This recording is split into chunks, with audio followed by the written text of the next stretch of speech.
एक दिन में एक सवाल पूछो, बस ज्यादा सवाल पूछने में छूट जाएगा, तो पूछना तो इसी से पूछो। चलिए, so let us sum up what happened yesterday.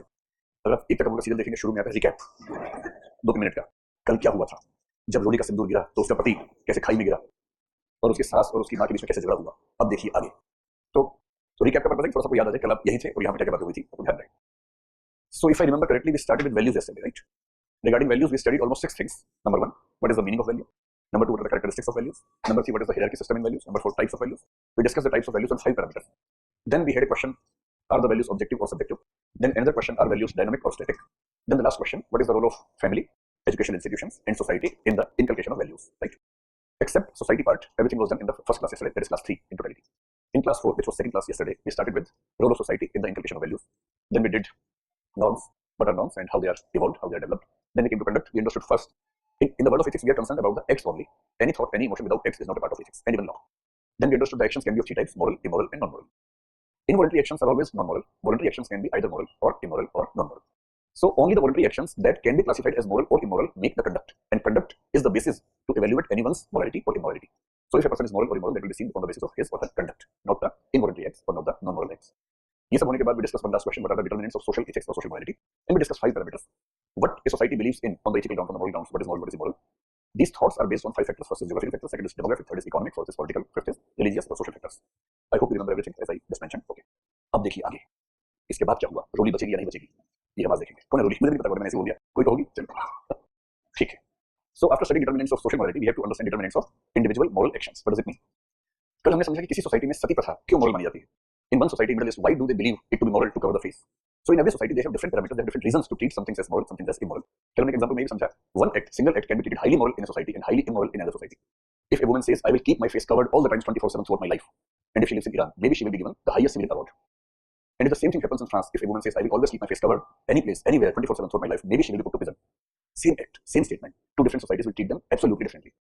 And that is why ethics are society specific, time specific, space specific, and they are dynamic, they are not static. Now we have to understand ethics from another perspective, and this perspective will be very much useful when you solve the case studies. That is topic number 8. You have almost half questions and ethics paper from the case studies only. The question is, if someone has done something and you have to decide whether this is a moral act or an immoral act, how will you decide? देखिए, जो लोग कम सोचते हैं ना, वो बहुत बारीकी में नहीं जाते, they don't go into the deeper details. जैसे मुझे 2 एग्जांपल्स याद आ रहे हैं, अभी हम लॉ वर्सेस एथिक्स पढ़ेंगे, वहां एग्जांपल ज्यादा काम आएंगे, पर ठीक है, ये समझते हैं, मैं एक बार प्रेफरेंस दूंगा। आपने एक बचपन में जब छोटे रहे, एक नाटक का नाम सुना होगा, अंधेर नगरी चौपड़ राजा, सुना है? बड़ा इंटरेस्टिंग नाटक है। देयर वाज राइटर कॉल्ड हरकिंदर रेशम हु रोट दिस प्ले, और ये ब्रिटिश पीरियड के बारे में, स्टेट के नेचर को डिपिक्ट करता है। बड़ा इंटरेस्टिंग प्ले है, कभी पढ़ेंगे तो क्या सुन लीजिए, कहानी सुना ही होगा। एक राजा है, उसका नाम चौपड़ राजा है, ठीक, अंधेर नगरी है, यानी कि अंधेर मचा हुआ है पूरे शहर में। लेकिन राजा जजमेंट करता है बहुत fast, he believes in quick judgements. आजकल तो फर्क नहीं कर लेते हैं, लेकिन उसके पास आ गया था, केस आ गया था। केस ये है कि एक आदमी आया है कि मेरी बकरी मर गई है, and since my goat has been killed, I need justice. तो राजा ने बहुत सही बात है, चलो जस्टिस खेलते हैं। तो पूछा भाई कैसे मर गई, तो पता लगा एक्स की दीवार गिरी बकरी के ऊपर, तो वो एक्स पकड़ लिया, एक्स को भाई एक्स ने कहा हुजूर मैं क्या करूं, जिसने दीवार बनाई थी मिस्त्री, उस मिस्त्री की गलती है, उस मिस्त्री की गलती है, उसे ठीक से नहीं बनाई। राजा बोला यस, लो पकड़ लो उसको। इस टाइम बीत जाएगा। पहले के राजा खाली होते थे, समय बिताने के लिए करना है कुछ काम, कुछ तो करेंगे ना भाई, अंताक्षरी खेलेंगे, ये सब करेंगे, क्या करेंगे। तो फिर मिस्त्री को लाया गया, मिस्त्री से पूछा तूने ईंट ठीक से नहीं लगाई दीवार में, तो तुझे फांसी मिलेगी, क्योंकि उसको एक ही पनिशमेंट मिलेगा, कैपिटल पनिशमेंट, दैट्स ऑल। वो कहा उसने कहा हुजूर ईंट तो मैंने सही लगाई थी, लेकिन इसमें जो पानी से इसकी वो करते हैं, सर्विसिंग करते हैं बाद में मेंटेनेंस के लिए, वो पानी ठीक से नहीं डाला गया। तो वो काम बोलता दृष्टि बोलते थे उस जमाने में, जो वाटर सप्लाई होता था, उसी गलती। अच्छा बुलाओ उसको, दृष्टि आया, उसने भी कहानी सुनाई कि हुजूर मैंने तो ऐसे किया था, ये वो होगा, लेकिन वो किसी पर ट्रांसफर कर नहीं पाया। राजा का बस that's the final thing, this person is responsible for killing the goat, and since the goat has been killed we have to kill someone else so that justice comes to right level. और आगे supreme court इतने में उसने कहा, मतलब उसके जल्लाद जला था, उसने फांसी बनाने का किसी को, हैंगमैन बोलते हैं उसको, हैंगमैन। हैंगमैन ने फंदा तैयार किया, दृष्टि को ले गया, उसका चलो भी गर्दन डालो अंदर इससे।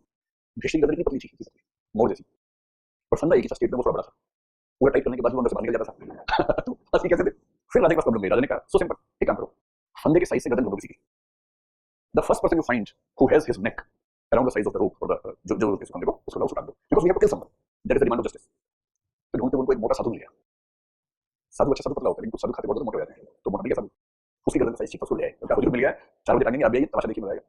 अब ये कह रहा है मैंने क्या किया था, कोई कुछ नहीं, तुम्हारी गर्दन का साइज मैच कर रहा है, and because someone has to be punished and your neck size fits exactly with the size of our funda, whatever we call it, rope, so you will be killed। अब रो रहा है बेचारा, उसके गुरु ने कहा था कि बेटा ये राज्य ठीक नहीं लग रहा है, the state is not good for you, मैं जा रहा हूँ, ये ठीक नहीं है, चौपड़ राजा यहाँ का अंधेर नहीं है, पर उसको लालच हो गया, बंद हो गया। अंत में फांसी का टाइम है, उसके गुरु को पता लगा, तो गुरु जी अचानक आए और राजा देख रहा तमाशा, फांसी होने वाली। गुरु ने कहा राजा जी एक रिक्वेस्ट है आपसे। बोले बताइए क्या रिक्वेस्ट है? बोले आप प्लीज इसको छोड़ दीजिए, मुझे डाल दीजिए। राजा ने कहा ये अजीब कहता है, बोले क्यों समझाऊंगा? उसने कहा अभी बहुत बहुत सही है, इस टाइम जो टंगेगा सीधा सड़ जाएगा। राजा बोला अच्छा मैं पागल हूं, मैं जाऊंगा। पर दोनों को समझा नहीं, दादाजी मेरा देखिए मेरी उम्र ज्यादा है, मैं बहुत दिन से कोशिश कर रहा था, and this is the right moment, please let me go to heaven, this is the perfect time for me, I have been waiting for this for so long, please help me. राजा ने कहा अच्छा राजा मैं हूं, sir तुम जाओगे, भागो यहाँ से, हटाओ इसको। और फिर राजा गया, उठ गया। This is the kind of justice system which prevails in some states, which prevailed in some states and which prevails also in some states, like North Korea. मैं जब भी अंधेरे में चौपड़ा पढ़ता हूँ, मुझे नॉर्थ कोरिया वाला ही वो ध्यान में आता है, जो किम क्या नाम है, किम है ना, किम जोंग, मुझे लगता है उसी की कहानी है। एक बार उसकी मीटिंग में उसके एक जनरल को उबासी आ गई, तो उसने जनरल को तोप के सामने लगा के उड़ा दिया, जस्ट बिकॉज मतलब उसको उबासी आई, he was yawning in the meeting just once. एक बार उसको शक हुआ कि उसके फूफा जी उसके खिलाफ साजिश कर रहे हैं, फूफा अंदर गए होते, so may be due to some reason he had a doubt that his fufa is having a conspiracy against him or planning a conspiracy against him, and just on the basis of this he killed that person। कैसे मारा? 10-20 भूखे कुत्तों को बीच में छोड़ दिया और वो उसको काट काट के मांस नोच के खा रहे उसको, just to give a lesson to all the people who are willing to go for a conspiracy against him। ऐसा ऐसा दस दुनिया में होता है। और ऐसा ही एक हिस्टोरिकल इंसिडेंट आप सुनो, हम्मुराबी का नाम सुना है? हम्मुराबी, हम्मुराबी एक किंग था, और it is believed that he was the first person who ever drafted or codified a law, criminal law, उसको बोलते कोड ऑफ हम्मुराबी। कभी सर्च कर लीजिएगा नेट में, हम्मुराबी's कोड। इस कोड में बड़ा इंटरेस्टिंग एक कानून मैं बताता हूं, फिर आप बताएं कि आप क्या फैसला करेंगे। एकदम कोडिफाइड है criminal law. Criminal law which is applied in the cases of crimes. Crime means in which you do something that is defined as a crime in the books of law. For example theft is a crime, murder is a crime, attempt to murder is a crime, rape is a crime, ये सब crimes हैं। दो लोगों के आपस के झगड़े हो, मतलब इसमें फिजिकल टॉर्चर ना हो, उसको सिविल केसेस कहते हैं। But when you do something which can not be accepted in the society is generally named as crime, and that is defined by, for example in India what is crime is defined by IPC, Indian penal code, which is the substantive criminal code of the country. Hammurabi क्या लिखा? दो passage देखिए interesting. One, if a builder has built a house for someone on his request or his payments, and if the house collapses, and if the owner of the house gets killed in that collapse, they should kill the builder because it is this person who is responsible for the killing of the owner of the house. This is fine, हम ये भी fine नहीं है, ठीक है, फिर भी fine लगता है कि ठीक तो है। second clause of the same section, suppose builder X has built the house for an owner called Y, and suddenly the house collapses, not Y but Y's son has been killed, then Hammurabi says in such situation son of the builder X, son of X should be killed because the same level of punishment has to be given। ये कैसा लगा आपको? मतलब builder के बेटे को मार देना है क्योंकि उसका बेटा मारा है। और ये हमें आज अच्छा लग रहा है, but in the history we have seen many such kings who were working on this basis. We did never go deeper into the minute philosophies about the law and punishment etc. इसीलिए इस topic की value है। So what we are going to discuss is there is an individual act, and you have to decide whether this act is moral or immoral, or if moral or immoral, what is the intensity of morality or immorality of this act. So which parameters will you take into consideration before finalizing your verdict about that? This is the basic question, and this approach you have to apply while you solve any case study, because in the case study such approaches are required. So whenever you have to decide about the individual act, you have to consider 5 things in totality, and then on the matrix, there is no objective matrix, you have to apply your mind, and on the basis of the matrix you have to understand what should be the right punishment or what should be the right reward for that act. First of all, the most important thing is the social political context. Political when it's about judicial process, social it's about ethical process, right? So first thing is social political context, कि जहां ये act हुआ, कोई भी act हुआ मान लीजिए, जहां ये एक्ट हुआ उस जगह का सोशल पॉलिटिकल कॉन्टेक्स्ट क्या है। जैसे मैं एग्जांपल दूं, एक ही एक्ट हो सकता है कि किसी एक सोसाइटी में क्राइम माना जाए, किसी दूसरी सोसाइटी में ठीक माना जाए। For example there is a concept called adultery, you know what it is, X and Y are in a marital relationship, if X or Y has a sexual relationship with anyone else other than his or her spouse, that's called adultery। अब adultery बुरी चीज है, ये तो सब मानते हैं, अच्छा तो शायद कोई नहीं कहेगा, ये कह सकता है कि देखो मजबूरी हुई क्या कर सकते हैं, लेकिन अच्छा तो कभी कोई नहीं कहेगा। पर ये कितना बुरा है ये कैसे डिसाइड होगा? फिर मेल की एडल्ट्री ज्यादा बुरी है कि फीमेल की ज्यादा बुरी है, ये भी एक कल्चरल पर्सपेक्टिव हो सकता है। For example 3-4 years back we used to follow a section of IPC which used to say if a married man is in an adulterous relationship with a woman who is unmarried, it's not a problem, but if a married woman is having a relationship with any person, maybe married maybe unmarried, this is a legal problem। this was the law of India 2-3-4 years back। आदमी की शादी हुई तो ना हुई हो, उसका किसी से रिश्ता है, परफेक्ट, बस वो जो लेडी है, वो जो वुमन है, she should not be a married woman. So having a relationship with a married woman was a crime, having a relationship with a married man was never a crime in India. 3 years back, I don't remember the exact date, but 2-3 years back Supreme Court struck down this provision, and now adultery in India is not a crime। अब कुछ लोग कहते हैं supreme Court ने तो अधर्म मचा दिया, कुछ कहते हैं कि प्रोग्रेसिव फैसला है। If you see in developed countries, generally adultery is not treated as crime, it is treated as sin, it is treated as a moral problem, ethical problem। It's a problem of two people, it's a problem between two people, the state is not expected to be a part of it and to punish someone for this।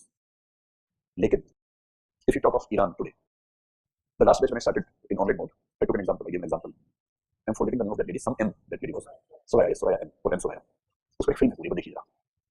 क्या situation है कुछ countries में including Iran, if a woman is found to be in an adulterous relationship, the only punishment is killing her, and killing through stoning। और stoning भी कैसे करते हैं idea होगा, पूरा गड्ढा खोद के गर्दन तक का हिस्सा जमीन के अंदर होता है, गर्दन बाहर होती है, and a lot of people are invited from outside, and all of them are given stones in their hands, stones भी कैसे एकदम वो triangular shape में होते हैं, तीखे किस्म के, and then all of them throw stones towards her and they kill her। तो केस बड़ा इंटरेस्टिंग है, सब पूरी फिल्म उस केस में है। साबित कैसे होता है? In the countries like Pakistan, it is said that if a woman has to prove that she has been raped, she has to produce 2 male witnesses or 4 female witnesses for rape, so the rape has to take place in public। If a woman cannot prove the rape has happened because she doesn't have the witnesses, the rape cannot be proved. And one male witness is equivalent to two female witnesses. This is in the books of law. और ये जो मसला है सोया वाला, उसमें क्या होता है कि हस्बैंड ने कहा कि मेरी वाइफ ने ऐसा किया है, they do not need to prove the matter. Husband का कहना अपने आप बहुत स्ट्रॉन्ग एविडेंस माना जाता है. May be some other evidences, अगर दो गवाही इकट्ठी कर दी है, गवाही इकट्ठा करना चाहिए. आपको सिर्फ इतना करना है कि दो लोगों को खड़ा कर दिया, उन्होंने कहा काजी के सामने, जी जी मैंने देखा था, जब भाई सब भागे हुए थे तो ये घर में थे और एक आदमी आया था, आदमी का चेहरा मैंने देखा, आपको आया था. एक और गवाही आके बोल दिया मैंने देखा था, हो गया साबित, हम जनरली तो पकड़ लिया. और सोया इनको जमीन के गड्ढे के अंदर गाड़ के पत्थरों से मार मार के खड़ा किया गया. So this is the kind of law that some societies do have. जब जब सुबह उठकर भगवान को धन्यवाद करना है कि सही जगह पैदा किया भगवान ने, बाल बाल बच गए, थोड़ा दाएं में उलट के बच गए बाल बाल. मैं रोज सिंह बोलता हूँ कि सही जगह फेंका आपने, एकदम बच गया ठीक से, है ना. चलिए anyway, so first thing is social context. So social context means, political context means how the act is perceived, how the act is perceived in that context. So context defines a lot of things. और ऐसा नहीं है कि middle east की बात है, America भी ऐसा है. अब अमेरिका में एबॉर्शन को उन्होंने लीगल कर दिया, क्योंकि जब ये आते रिपब्लिकन उनको लगता है कि एबॉर्शन शुड बी इलीगल. हमारे सुप्रीम कोर्ट में वो रिपब्लिकन जज ज्यादा बैठे हैं उस समय. इतनी डेवलप्ड कंट्री है, but when it comes to abortion they are all progressiveness. I don't know where do they go. So one thing is social political context. Second is the act in itself. What is the act that is to be seen? Third thing is the actor. What does it mean? Who is the actor? Shah Rukh Khan. Actor means the doer of the act, the one who committed the act. उसको बोलते हैं actor. Actor के बारे में तीन चीजों पर गौर करेंगे. We have to consider three things. First is the background.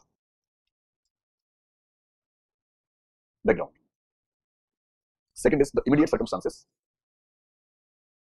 And third, intention. तो पहली चीज है background, second है immediate circumstances, and the third one is the intention. Background से क्या मतलब है? When you punish someone or when you give someone a award, you have to understand the background. For example, what is his age or her age? What is his or her sex or gender? Does he or she belong to weaker section or the dominant sections of society? Has he or she suffered any specific health problem or maybe some kind of deprivation? So, suffering of any health issue maybe, let us, etc. Maybe someone is not mentally fit. If someone has an IQ level of less than 70, which means he or she is mentally retarded or mentally challenged, you cannot give the same punishment to that person if you know that this person is mentally challenged. So we have to understand the background of the person, what is age, what is sex, gender, etc. अगर as बहुत कम है तो punishment कम देंगे, 12-13 साल का बच्चा है तो पनिशमेंट कम देंगे, लेकिन कोई 25-30 का है, 35 का है तो he deserves or she deserves the punishment. What were the immediate circumstances? अच्छा मुझे ये बताइए कि आप में से कितने लोग हैं जो मर्डर नहीं कर सकते? हाथ लगा लीजिए, बिना शर्माए हाथ लगा लीजिए. Those who cannot murder a human being, human being अच्छा की बात नहीं चल रही, human being. Those who cannot murder a human being, अच्छे से हाथ लगा ठीक से. बाकी सबको मर्डरस मान लिया जाएगा. ठीक है, ग्रेट. देखो इथिक्स पढ़ने का एक पर्पस ये भी है कि हाथ लगाना बंद कर दें आप. It's meaningless. ये फिर से बताएं कौन सी नहीं फिर से पहचानना चाहता हूं. अब कम हो गई बात. ओके चलिए, आपने भी कहा मर्डर नहीं कर सकते ना, और आपने भी कहा शायद नहीं कर सकते, आप भी नहीं कर सकते. हमने हाथ लगा नहीं किया था, कर सकती मर्डर किया कभी? अरे अभी तक नहीं किया. मन करता है बहुत ज्यादा, मन भी नहीं करता. चलो जिन लोगों ने कहा मर्डर नहीं कर सकते, ड्रास्टिक वन एग्जांपल आप समझ पे पक्का. चलो ये बताओ, आज से 15 साल बाद चले जाओ 2038. You have small kid for 4 years. Fine, आप उसको घुमाने के लिए जा रही हैं, अचानक रास्ते में किसी ने उसको पकड़ लिया, उसके गले में चाकू लगा दिया. आपने बड़ा समझाया, समझ करो भैया क्या बात है, ऐसे क्यों कर रहे हो? वो कहने का मन करता है, I don't want anything from you. It's just like I have not killed anyone for last 7 days and it's my weekly target, so I have to complete my target, weekly target, so I am sorry I have to do this. आपने खूब समझाया, वो नहीं समझ रहा. इतने पीछे से किसी ने आके आपको बोला एक पिस्टल आपके हाथ में दे दी और कानों में लोडेड है, सीधे मारो उसको. You don't have any other option to save your child. Only two options you have. I will not kill a person even if someone kills my son. Second, I will save my child at any cost even if I have to kill someone who wants to kill my child. Only two options are there. आप इनमें से क्या करेंगे? Second वाला करेंगे, गोली मार देंगे उसको, उसी को मर्डर कहते हैं. उसी को तो मर्डर कहते हैं और उसको बोलते हैं. मतलब ये अलग बात है कि पनिशमेंट मर्डर की नहीं मिलेगी. That will not be a culpable homicide. That will be a self-defense kind of activity. But in the normal terms, you will be ready to kill a person in specific situations. आप में से कोई और बच्चा है, सबके हाथ नीचे हुए हैं, है ना? नीचे हुए सबके? Anyone? अच्छा ठीक हो गया. 1 मिनट ज़्यादा यूनिवन में कि तो मार नहीं सकते. टाइम आने की बात है. ऐसे वेजिटेरियंस जो नॉनवेज खा ही नहीं सकते, याद रखना. बहुत बढ़िया. अभी भी समझाया था कि हाथ नहीं खड़ा करना चाहिए. आप लोग मानते नहीं. चलिए आप नहीं खा सकते. जनरली मैं भी नहीं खा सकता. मैंने बाई चांस 3 बार खाया, बाई से खाया, नॉट बाई चॉइस. ऐसे तो अच्छा खाया हुआ आपने भी सकता है. एक चलते चलते सिचुएशन लेते हैं कि वेजिटेरियंस को भी आइडिया रहे. Once I watched a film called सजा काला पानी. It's a very good film. I think in 2005 or 10 around that time it came. It's a wonderful film about the कौन सी जेल पोर्ट ब्लेयर में, silver jail, उसके बारे में. And I think it's about Veer Savarkar and his friends, their journey. एक बड़ा interesting scene है उसमें. उससे बात समझ में आ जाएगी. मैं बताऊंगा आपको पहली सिचुएशन देते हैं. Suppose all the hardcore vegetarians in this class जो 7 लोग हाथ रखे उन सबको एक फ्लाइट में लेके जा रहे हैं. अचानक पायलट ने कहा the engine has failed. Now you have 2 option. One, take the parachute and jump. We are on an island, we are over an island and you will be safe. Second, you can be killed with me. We are going to crash the plane into a mountain. So you have 2 options. तो आप सब लोग कह रहे हैं खड़ा से कूदेंगे. हमें पहले स्लाइड की नहीं कि वहीं क्लास से कूदेंगे. एक आदमी खुलेगा नहीं, लेकिन जल्दबाजी में कूदेंगे. So let us assume all the 8 people have successfully landed on an island. उस आइलैंड पर खाने के लिए कुछ नहीं है. उसके आसपास दूर दूर तक केवल ओशन है, सी है. There is no boat. Maybe 2 or 3 know how to swim, but they cannot swim to the distance they need to go. I mean, hundreds of kilometers, there is no other island or any place where you can successfully or safely go. So you have to stay there. There's nothing to eat on the island. But in the sea you can find fish if you search for them. तो अब देखना क्या करेगा. Government of India is searching for the plane, but it will take at least 10-15 days to search where the plane is on. सरकारी काम time लगता है, कभी टाइम होगा. तो 15 दिन बाद शायद पता लगेगा प्लेन कहाँ गया है. तो वो जो 6-7 बच्चे थे उनसे कौन बताएगा, करेंगे आप बताएंगे. नहीं प्लांट नहीं ना, नहीं है. एक केस स्टडी है, case study you can not change the situation, you have to accept the situation. There is no plant. एक ही पौधा है, जहरीला पौधा है, पॉइजनस है. अब बताओ, एक ही पौधा है, उसमें जहर है. Now what to do. तीन ऑप्शन है कुल मिला के.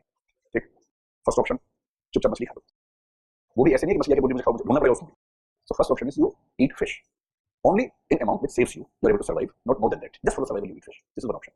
Second, to die a death of starvation. So अंदर होता है, भूख लगती है ना, तीसरे दिन अंतर ही मारने लगती है, बहुत पेन होता है उस समय, झेला नहीं जाता है. उसमें मछली जो होती है सी फ्रूट लगती है. कई इलाकों में सी फ्रूट बोलते हैं मछली को. सी फ्रूट वो बोलते हैं, वेज है, फ्रूट हिलने वाला फ्रूट है, फ्रूट बोलते हैं C fruit. Third option which I saw in that movie, बड़ा खराब ऑप्शन था. 3 दोस्त जेल से कूदे बाहर टू रीच इंडिया. आइलैंड पे जेल से बाहर, कोई बोट नहीं है, पुलिस सुन रही है, छुपे हुए. They can not swim to that distance, there is no boat. They are escaping from the police. 3-4 दिन से भूखे, मछली भी नहीं. और उसके बाद ऐसा सीन जो आज तक देखा किसी फिल्म में. उनमें से एक आदमी अपने दोस्त को देख रहा है खास भाव से, और थोड़ी देर के बाद जब उसका दोस्त बैठा है, चुपके से उसके पास गया, कस के उसका हाथ चला गया.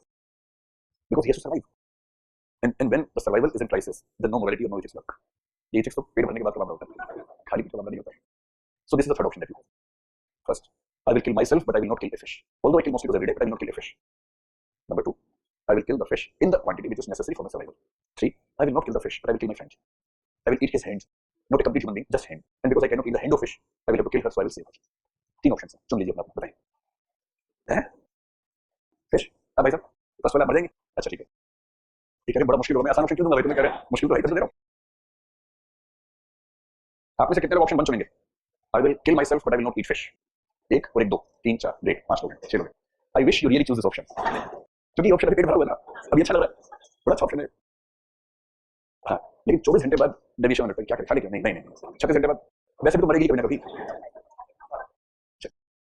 So what I want to say is, whenever you are talking about an act, try to understand the immediate circumstances do play a very important role, and most of us can be the murderers. Most of us can do very heinous things if we are put in very difficult situations. So ethics depend upon the situation, circumstances as well, and that we have to consider every time. So what are the immediate circumstances? क्या कोई ऐसी circumstances जिसने compel किया? If the compelling circumstances were there, then you have to be liberal to that person if he has committed some crime. But there were some compelling conditions. It means the act to some extent was involuntary. It was not a voluntary act. ये वैसे ही कोई आपके बंदूक रख दिया आपके गर्दन पे और तब कुछ करवा दिया आपसे साइन करवा दिया चीज पर. So if this is proved that you did something wrong in such a compelling circumstances, then either you will be relieved because it's an involuntary act, or the amount of voluntariness reduces substantially, and that is why we have to understand what were the immediate circumstances, and third thing, what was the intention. कभी-कभी ऐसा होता है कि आपकी intention होती है अच्छी, काम खराब हो जाता है. कभी-कभी इंटेंशन खराब थी, काम अच्छा हो जाता है. और कभी-कभी दोनों चीजें ठीक रहती है. और कभी आपने सुना कि खराब इंटेंशन से अच्छा काम हो गया? ऐसा सुना क्यों? इंटेंशन खराब थी, काम अच्छा हो गया. ये सब उल्टा, अच्छी इंटेंशन थी, काम खराब हो गया. एक बहुत फेमस जोक है, खराब इंटेंशन अच्छा काम है. एक बार एक नदी में 3 बच्चे डूब रहे थे. ठीक, बीच में एक आदमी कूदा और तीनों को बचा के आया. लोग ताली बजाते, wow you are so great, you didn't worry for yourself, you tried to sacrifice yourself to save the children, you are so great, you Bharat Ratna etcetera. कोई ईमानदार आदमी था, यहाँ था. ईमानदार सीधी बात करता, दाई की बात नहीं आती उसको. बाहर निकला, गर्दन सीधी की, कमर सीधी की, तब कैमरे वाले आ गए टीवी वाले पास कि चौधरी साहब ये बताइए कि आपने इतना बड़ा काम कैसे किया? बोला वो तो बाद में बताऊंगा, पहले तो धक्का से दिया था. अब इंटरेस्टिंग सिचुएशन है, 3 बच्चे डूब रहे, लोग तमाशा देख रहे, चौधरी साहब तमाशा देख रहे थे. उन्हें मजा आ रहा था, ये मरेगा, पहले ये मरेगा, ये डूबने वाला, देखो डूबने वाला. इतने में किसी ने धक्का दे दिया उनको अंदर. तो कैमरे वाले बोले, चौधरी साहब सही बात बोलो, बोले भाई मैं तो तमाशा देख रहा था, किसने पीछे लात मार दी, तब मैं गिर गया नीचे पानी में. तुम्हें तैरना आता है, मैं वापस आ रहा था. इन बच्चों ने पैर पकड़ लिए अंदर, मैंने बहुत लातें मारी और इन्होंने छोड़ा नहीं. तो मैं किसी तरह से बचा, देखा पीछे दिया, मैंने ना बचाया. अब देखिए, लोग कह रहे परमिशन देंगे, हाथी में बिठाएंगे आपको 26 जनवरी को. और रियलिटी क्या है? इंटेंशन क्या है? तमाशा देखने की, मरेंगे बच्चे. आज के भारत में कोई मर रहा हो लोग selfie, welfie I hope you know, video selfie का उसको बोलते हैं. ऐसे करके जब तक आदमी देखिए, ऐसे करके घुमा के पूरा सीसीटीवी जैसे कि आप करते थे सीसीटीवी में, वैसे ठीक वैसे. कभी-कभी ऐसा हो सकता है कि इंटेंशन आपकी खराब थी, आपसे बाय मिस्टेक अच्छा काम हो गया. पर रेयरली ऐसा भी हो सकता है कि अच्छी इंटेंशन थी, गलती से खराब हो गया. 2 लोग झगड़ रहे थे, आप अच्छी नीयत से गए कि थोड़ा समझा दो. हस्बैंड वाइफ का झगड़ा चल रहा था, आप पड़ोसी हैं, आपने सोचा कि समझाया, भाई सब क्यों ऐसा करते हैं आप लोग में, सभी लोग हैं, सिविलाइज्ड लोग हैं, क्यों झगड़ा करते हैं? वाइफ ने आपको रसीद दी थी, तो कौन होता है इसमें? भाई तो गए थे जुम्मन मियां बन के पिट गए बिना बात के. तो अच्छी नीयत हो, काम खराब हो, ये भी हो सकता है. But in the deeper ethical systems, we focus more on intention rather than the primitive social and judicial system. So intention in the books of law is known as mens rea, and here we call it intention. So whenever you punish someone or whenever you give someone a reward, just make sure that this person had the same intention, and no one is punished or rewarded without having the same intention. After the actor, there is a person whom we can call object or the beneficiary or the victim. If something bad has been done with someone, he becomes a victim. If something good has been done, he becomes a beneficiary. Or otherwise, you can call this person object. In this case, it will become subject. Subject is the person who does something. Object is the person to whom something is done. आपने सुना है English grammar में subject object predicate हो सुना होगा, object Hindi में कर्ता कर्म से बोलते हैं, कर्म इज द ऑब्जेक्ट जिसके साथ कुछ किया जाता है, तो object is the one with home something is done. अब विक्टिम के बारे में जब देखेंगे, अरे बहुत सिंपल आपको जजमेंट पास करना होगा इस केस स्टडी में। अच्छा म्यूजिक अच्छा है, वहीं से फोन है पापा का, अच्छा पापा ने सेव किया आपने, कितना सेफ है यार ये तो, बड़ा आइडिया। अब पापा के नाम से सेव कर लीजिए, बाकी खत्म। हाँ तो पापा के सामने बच जाए तो उनको पापा टू कर लीजिए, ठीक है भाई शरारती बच्ची, मम्मी के सामने बच गया तो पापा टू, ठीक है फोन साइलेंट कर लो वरना हम ये शक करेंगे, ठीक है। सो विक्टिम की बात करें, छोटा सा केस बहुत फेमस हुआ हमारे देश में, आप भी समझते हैं। यू आर द जज, there is only one statement, one girl has been raped, let us assume, and the case has come to your court. तीन सिचुएशंस, आपको सिर्फ ये बताया पनिशमेंट किसमें ज्यादा होगी किसमें कम होगी। Three cases, three females have been raped in different incidents, everything else is same, the difference lies only in the age of the victims. One is 55 years old female, one is 30 years old female, and one is 2 years old female. And you have to give the punishment. And let us assume the court, the legal system, the act, the law gives you authority to punish for this offense maximum for a term of 10 years. And minimum, let us assume 5 years.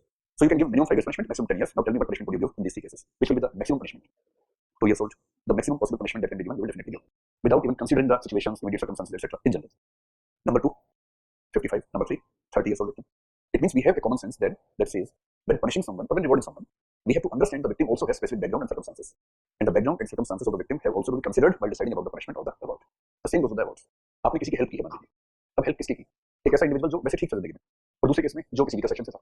If you are helping someone from the weaker section, the dignity और the substance of your help becomes more significant. तो जब भी कोई ऐसा case I जिसमें हमेशा देखिए कि जो विक्टिम या बेनिफिशियरी बैकग्राउंड क्या है, सिचुएशन क्या है, that gives you sense of justice. तो इसमें दो बातें देखेंगे, एक बैकग्राउंड देखेंगे और दूसरा देखेंगे पार्टिसिपेशन। पार्टिसिपेशन का मतलब क्या होता है वो समझ लेते हैं।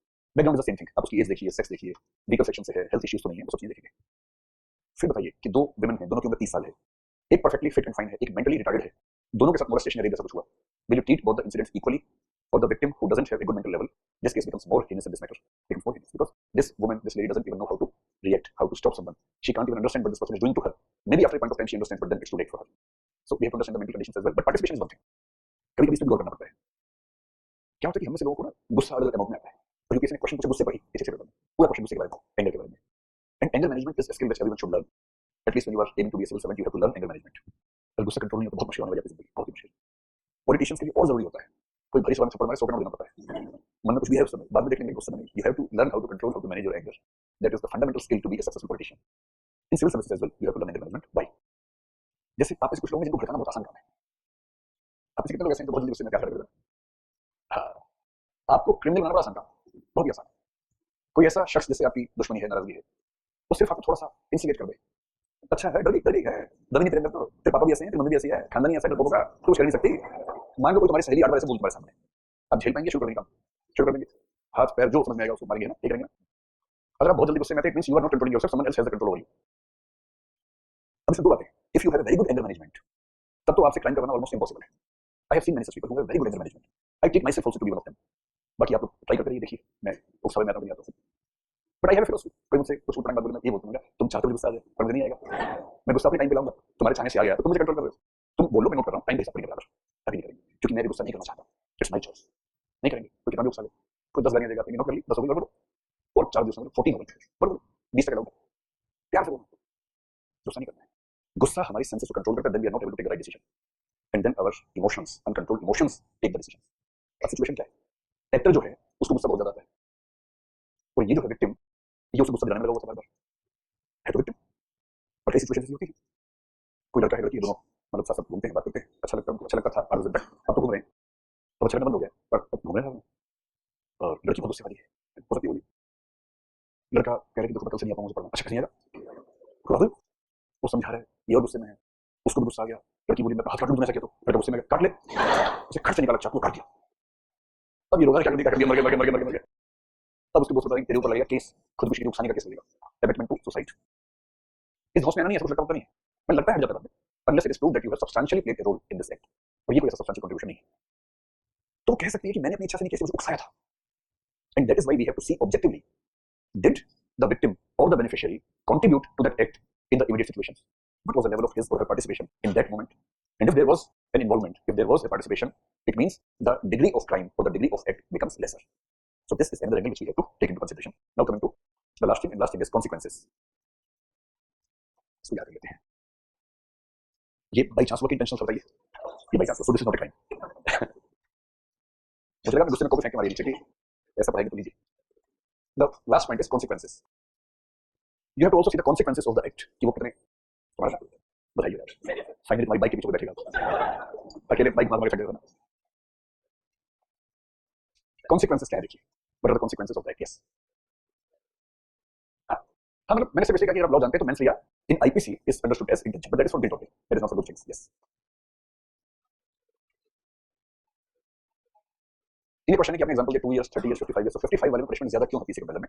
Just because of the reason a person of 55 years age doesn't have as good health conditions as a 30 years old may have. Just because of health conditions. ये वैसे ही है कि आप सड़क पे चलते हुए तीन लोगों को थप्पड़ मारा. एक की उम्र 2 साल है, एक की 60 साल है, एक की 30 साल है. समझ में आया? सिर्फ उस वजह से.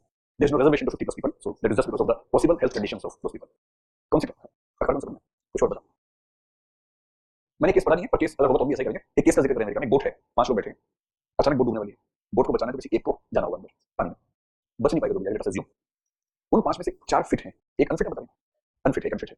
और जो अनफिट है उसकी फैमिली भी नहीं है. इन 4 फिट लोगों की फैमिली भी है. ऐसे में क्या करना चाहिए क्वेश्चन ये हो सकता है. But he is saying what happened is this 4 people killed the first people. They threw him in the river और see whatever and he was killed. Then this was a popular case in American legal system. ये cases तो हम discuss करने होंगे. आप भी बताइए कि आप लोग क्या करते हैं. वो छोड़ो लीगल. मैं बताऊं 5 लोग 4 आप जैसे फिट एकदम. एक ऐसा लेट अस अज्यूम कि उसको कोई फिजिकल प्रॉब्लम है, is not as fit as the remaining 4 are and additionally this person doesn't have a family. All these 4 people do have their families to support. क्या करें? अच्छा उस 5 में से कंसेंट लेंगे. आपने कभी कंसेंट लेंगे? 5 ने कहा मैं नहीं करूंगा. बताओ. आपने कहा कि हम कंसेंट से मारेंगे, इसको मारेंगे. So who wants to be died? सबने कहा not me, not me, not me, not me, not me. और अब नाव बची 1 मिनट की. 1 मिनट में कोई नहीं कूदा तो नाव जाने वाली. 5 मारेंगे. अब बताओ क्या करोगे? You are the captain of the boat. Lottery का टाइम नहीं भाई, 1 मिनट बचा हुआ है. अच्छा लॉटरी आप करेंगे तो दूसरे के लिए मान जाएगा. मानने का मतलब है. So you want to say we will go with the lottery. Okay okay. I give you a more interesting example. आप लोग अपनी बोट में जा रहे हो. सब कुछ छोड़ो. एक फैमिली है, 60 साल के दादाजी हैं, 60 साल की दादाजी इक्वली दोनों की. दोनों फिट इक्वली. ओके. 35 साल का आदमी है, 34 साल की उसकी वाइफ है. दोनों जॉब करते हैं, दोनों फिट हैं. 3 साल का बच्चा है, 2 साल की बच्ची है. दोनों खेलते हैं बढ़िया से. बोट में जा रहे हैं. एक नाव चलाने वाला है. अपने नजर किसी को मार देंगे, उसको नहीं मार सकते क्योंकि नाव उसी को चलानी आती है. अगर वो मरा तो सब मर जाएंगे. ठीक. उसकी फैमिली भाई गरीब तो क्या हुआ फैमिली उसकी भी. अचानक वो बोलता है कि हुजूर नाव खराब हो रही है, एक को मारना पड़ेगा, गिराना पड़ेगा. कोई ऑप्शन नहीं. दूसरी नाव तब तक आ नहीं पाएगी, दूसरी नाव आ नहीं पाएगी, गिराना ही पड़ेगा. अगले 30 सेकंड में डिसाइड करना है. ठीक. और क्योंकि आप लेट अस अज्यूम आप सब मान लीजिए कि आपको 30 साल के जो 35 साल के पुरुष या 34 जो भी हैं आप उनमें से कोई एक हैं and you have been given the authority to decide. ना 30 से 35 बुजुर्ग, 65 के दादा दादी. हाँ सब कुछ इक्वल है. दोनों रिटायर्ड हैं, दोनों को पेंशन मिलती है, दोनों फिट हैं. और बच्चे की परवरिश के लिए माँ बाप भी तो 35 साल है, वो है फीडर, वो करते हैं. ये बेचारे फंस गए. आप लोगों की राय क्या है? किसको मारेंगे? अच्छा कितने लोग दादा को मारेंगे? आप कर ले. दादा को 4-5 और दादी को. इसमें करीब 20 लोग हैं. भगवान ये नहीं लिख सकते कह रहे डेथ को जस्टिफाई कर नहीं सकते. फिर युद्ध क्यों होते हैं? 5 को बचाने के लिए एक का मरना जस्टिफाइड है. You have to just decide whom to die, whom to be asked to die. पर इसका देखिए आंसर मैंने पूछा. Most of you are silent because you are not able to decide. But I am sure all of you are confused between 2 only, the grandfather and the grandmother generally. Fine. अब problem है कि उन दोनों options में choose करने का रास्ता नहीं मिला because everything is equal. Both of them are retired, they are having pension, they are fit at equal level. अगर मैं कहता एक कम फिट आप उसको मार देते but they are equal. And how to take decision in such situations. इसका एक गोल्डन प्रिंसिपल है. तो ये है when everything is equal you have to give preference to the person who belongs to the weaker section of society. And in this case, women happen to be from the weaker sections. When everything else is equal and you don't have any reason to favor anyone over someone else, then the golden principle is you have to give preference to the one who belongs to the weaker section. And this is the principle of preference. It's not reservation, it's preference. और हम लोग कितने gender insensitive society के लोग हैं उसका simple example है. 5 ने कहा दादा को मारेंगे, 20 ने कहा दादी को मारेंगे. This is just an example of how gender neutral we are. Had this been equal numbers, we would have said we are at least at a good level of gender sensitivity or gender equality. But दादी को मारना is very easy option for us. दादा को मारना is difficult. दादा होता है, दादी को पूछता है. And that is why whenever we don't have any option, then choose the weaker section and write it down there in the examination. I'll choose this person because I believe when everything else is equal, we should give priority to the weaker section. आप ये भी कह सकते हैं we have less women in the country, so saving a woman also makes the sex ratio better. अब छोड़ दीजिए. Consequences क्या है?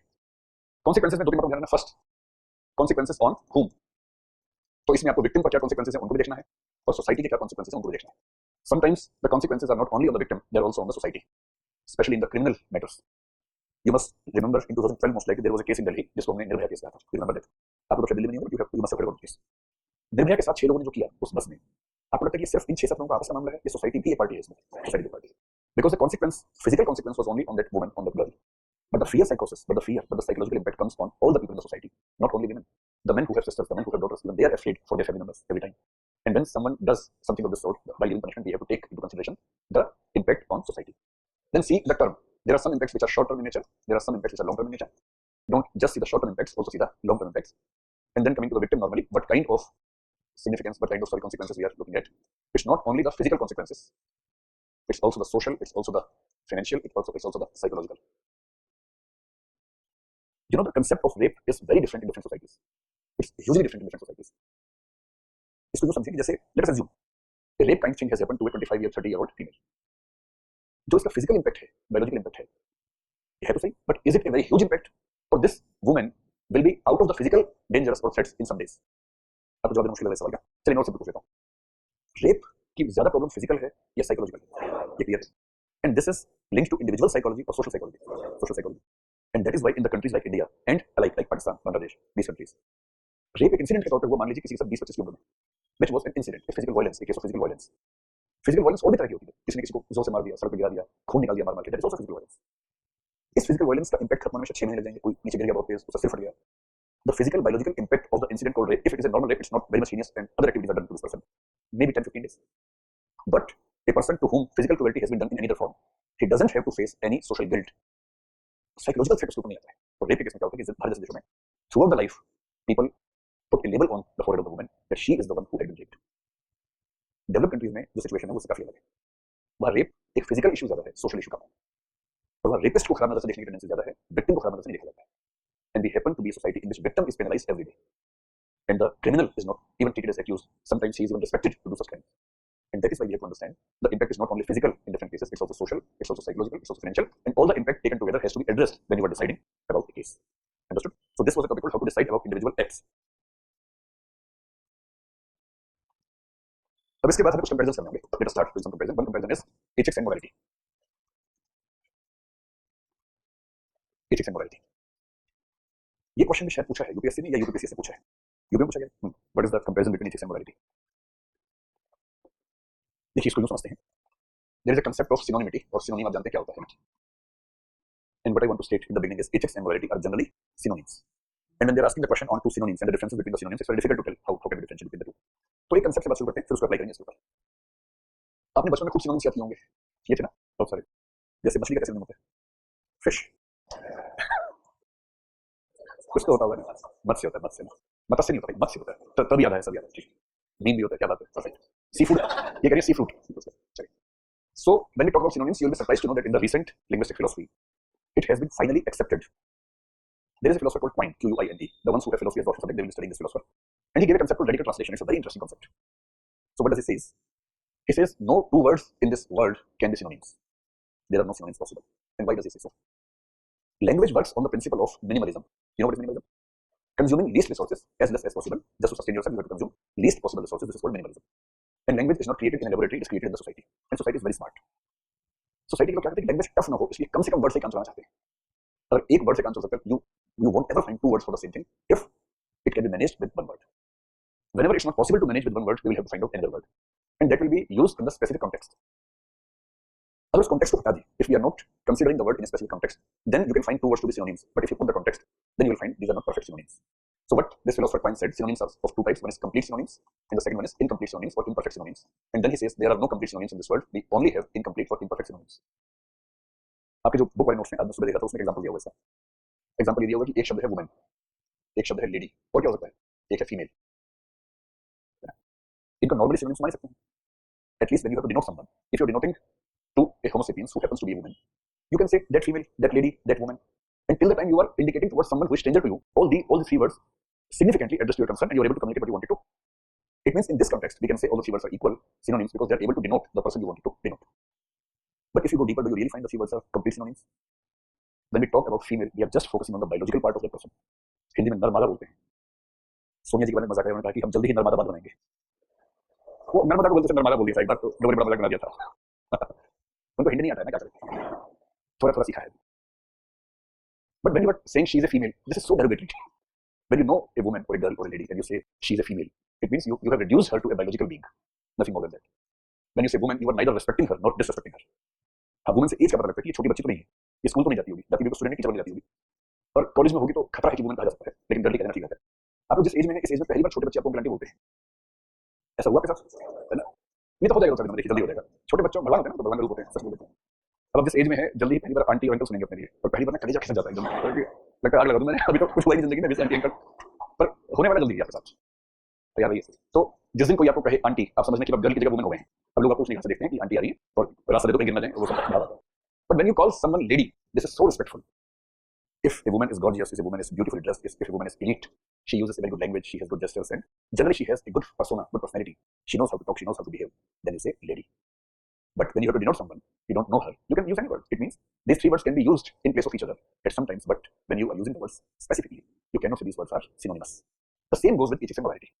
Ethics and morality are synonyms in some references. But since no two words can be absolutely similar or absolutely synonyms, so they are also not the perfect synonyms, they also have some differences. So whenever they ask you this question, you have to start from saying that generally both the words are similar and synonymous. So the first point would be generally these two words are synonyms. और synonyms क्यों है ये आप prove करने के लिए दो example दे देंगे. So we have to start from the point generally the words are synonyms. Then if you see the etymological or the background, linguistic background of these words, the word ethics is made from a word called ethika in Greek. The word ethics is derived from a Greek word ethika, and the word morality is derived from a word called mur. This is a Latin word. So morality comes from the Latin word mur. Ethics comes from the Greek word ethika. And surprisingly, both these two words do have the same meaning, and that is traditions and customs. Traditions and customs. So some people say because the linguistic background of these words is also same, we can say the words are synonymous and there is no difference at all. फिर दूसरा argument जो हो सकता है इनको synonym साबित करने के लिए वो क्या हो सकता है? वो ये हो सकता है कि in various contexts we can use them interchangeably. These words are interchangeable in different contexts, and when you can replace one word with other without losing or adding anything to the meaning, it means they are synonyms. Synonym की definition ध्यान रखना हमेशा. If you can use one word in place of the other word without losing or adding anything to the meaning, तब हम कहते हैं वो synonym है. तो कुछ मामलों में ये synonyms हैं. जैसे एग्जांपल करेंगे. अगर मैं एक वर्ड बोलूं, एक वर्ड बोलते हैं constitutional. अगर मैं इसके आगे ethics बोलूं या morality बोलूं, कैसे फर्क पड़ेगा? Constitutional morality, constitutional ethics, it's fine. अगर मैं कहूं social morality या बोलूं social ethics, it doesn't make difference. Yes. ये आवाज कहां से आई थी? अच्छा आपको याद है कि आपने आवाज दी थी? हाँ बताइए. Zoom in. Oh, ये आवाज the बोली गया ना. हाँ TSY, उसमें TSY बोलूंगा. कहाँ बैठे TSY? अच्छा कैमरे के पीछे बैठे हैं. बड़े लोग कैमरे के पीछे रहते हैं. कैमरे के सामने एक्टर होता है, डायरेक्टर पीछे होता है. तो TSY हमने जूम इन कर दिया इसको. ठीक है. I hope you are happy. चलिए आप समझें जो ऐसे कर रही है. यस, इतने स्मार्ट बच्चे हैं. सो these two words are interchangeable in many contexts. Like two we have written constitutional morality, constitutional ethics, and social morality, social ethics. एक और लीजिए personal morality, personal ethics. कोई दिक्कत नहीं, हम चल जाएगा. And if you can replace one word with the other word in many contexts, you can say in general these words are synonyms. लेकिन अगर सिर्फ इतना लिखेंगे तो यूपीएससी कहेगी फिर हमने पूछा क्यों आपसे? अगर यही बताना चाहिए synonyms है, हमने पूछा नहीं तो आपको synonyms है, तो कुछ तो बताना पड़ेगा. तो और क्या बताएं? दूसरा एस्पेक्ट ये है कि in specific contexts they can be different. There are some differences when we use these words in specific context. और वो specific context क्या है अब देखते हैं. देखिए इस क्वेश्चन का आंसर ऑब्जेक्टिव है नहीं. I tried to search a lot. Finally, from some websites, I got an idea, which then I developed. जब मैं इसका आंसर बताऊंगा उसके बाद आप ये मत कहना कि नहीं सर अच्छा मिल रहा है ना, चुपचाप क्लिक कर देना, नंबर मिल जाएंगे, बस मसला है. क्योंकि मैं खुद बहुत कन्विंस नहीं हूं इस बात से जो मैं कहने वाला हूं. But this is what you can find in some good books of ethics और the encyclopedias. What is that? ये लोग मानते हैं जैसे आप आईएएस बनेंगे ना, सिलेबस में टॉपिक नंबर 6 ध्यान से पढ़िएगा. उसमें सब टॉपिक है code of ethics and code of conduct. Have you ever seen the syllabus and read to और just seen? You have read the syllabus, great. The syllabus is so much thankful to you that you saw it. In the topic number 6 there is a subtopic called code of ethics and then code of conduct. Code of ethics and code of conduct belongs to two concepts of any organization, which tells its employees what they can do, what they cannot do, and which are the values they are supposed to believe in and practice. Code of ethics is the collection of values, and code of conduct is the collection of behavior, norms, rules, and regulations. अब यहाँ से एक link मिलता है. I have never seen in any organization a code named code of morality. I have always seen code of ethics, and this is a reference point from where I am starting this discussion. फिर मैंने देखा generally कि जब कोई बच्चा confuse होता है ना, बच्चा कोई दूसरा कंफ्यूज, और जब वो कहता है कि मैं अपनी पर्सनल बात करना चाह रहा हूँ, although I'm supposed to do this since I'm in this situation, in this job, in this profession, and that is why I'm supposed to do this, but my personal morals do not allow me. हालांकि वो personal ethics भी बोलते हैं, but I have seen most of the people using in such context moral in place of ethics, and that is the starting point to understand the difference between these two. I have already said generally these two words are synonymous, but if we have to specifically find out the difference lies in these usages. I believe in a philosopher, his name is Ludwig Wittgenstein. I don't know you have heard his name or not. Time magazine mentioned him to be one of the most influential 100 people of 20th century, and he was I think 10th or 14th number. उसने philosophy बेची language के बारे में समझ लगा. जब भी किसी वर्ड का मतलब समझ में ना आएगा, ढूंढो मत उसका मतलब, सिर्फ इतना करो उसको यूज करो. यूज थ्योरी बोलते हैं. Just use the word in different context and you will find out the meaning. कितना सिंपल है. जैसे एक क्वेश्चन से बहुत बच्चे पूछते हैं जब बात चलती है फिलोसफी की what is the difference between belief and faith. जब बच्चे पास कुछ होने लगता है तो ये बढ़ गया सवाल पता लग जाए तो आज ही मोक्ष मिल जाएगा. तो मैं बड़ा परेशान था क्या डिफरेंस होता है. फिर मुझे फिलोसफी मिला, उसने इसी पे पूरी किताब लिखी बिलीफ और फेथ. और उसने क्या कहा कि मैंने इतना ही किया कि I started using these two words in different context and then gradually found the meaning of these two. तो क्या बताया जैसे बिलीफ वर्ड को हम कैसे यूज करेंगे, फेथ को कैसे यूज करेंगे, मैं जल्दी से 4 सेंटेंस बोलता हूँ, सिंपल बताइए कि मीनिंग समझ में आ रहा है, खराब लग रहा है आपको। अगर ठीक ठाक लग रहा है तो बोलना यस फाइन, अगर लगे गड़बड़ है तो बोलना नो इट्स नॉट फाइन, ठीक है फाइन। तो बताइए का खेल नहीं कि बहुत कॉन्शियस होकर सोच रहे हैं, simple sentence. First, I believe Narendra Modi will win the elections in 2024। इस दिस, अरे मोदी जी जीतेंगे हारेंगे मुझे मतलब नहीं है, फिर ये बताओ कि सेंटेंस अपने में ठीक है नहीं, just focus on the sentence, linguistically समझ में। So the use of word believe is fine और not, it is fine, right. Second, I believe in God, ठीक है यूज करते हैं लोग ऐसे, I believe in God, I have a belief in God, I have a deep belief in God, बोलते हैं ऐसे कहते हैं। अगला, I have a deep faith in God, ये भी ठीक है। I have a deep faith in Modi ji winning election in 24, no, बस यही खेल हो गया पूरा। और क्या निकाला, कंफ्यूजन का निकाला। कंफ्यूजन ये निकाला कि बिलीफ और फेथ में जो डिफरेंस है वो ये वाला डिफरेंस है, this is belief and this is faith. We can use the word faith only in transcendental and metaphysical context, whereas we can use belief in this worldly as well as transcendental metaphysical context. इस दुनिया की बात करनी है तो belief use कर लीजिए, बाकी बात करनी तो कर लीजिए, but you will use faith only when you are talking about some spiritual or that worldly or transcendental context. Okay, so use the word and you'll find out the difference between these two words. अब देखिए क्या difference in दोनों के बीच में, एक तरफ लिखते हैं ethics, एक तरफ लिखते हैं morality। और सारी बात समझने का स्टार्टिंग पॉइंट ये है कि when you work somewhere you have to follow the code of ethics, not the code of morality।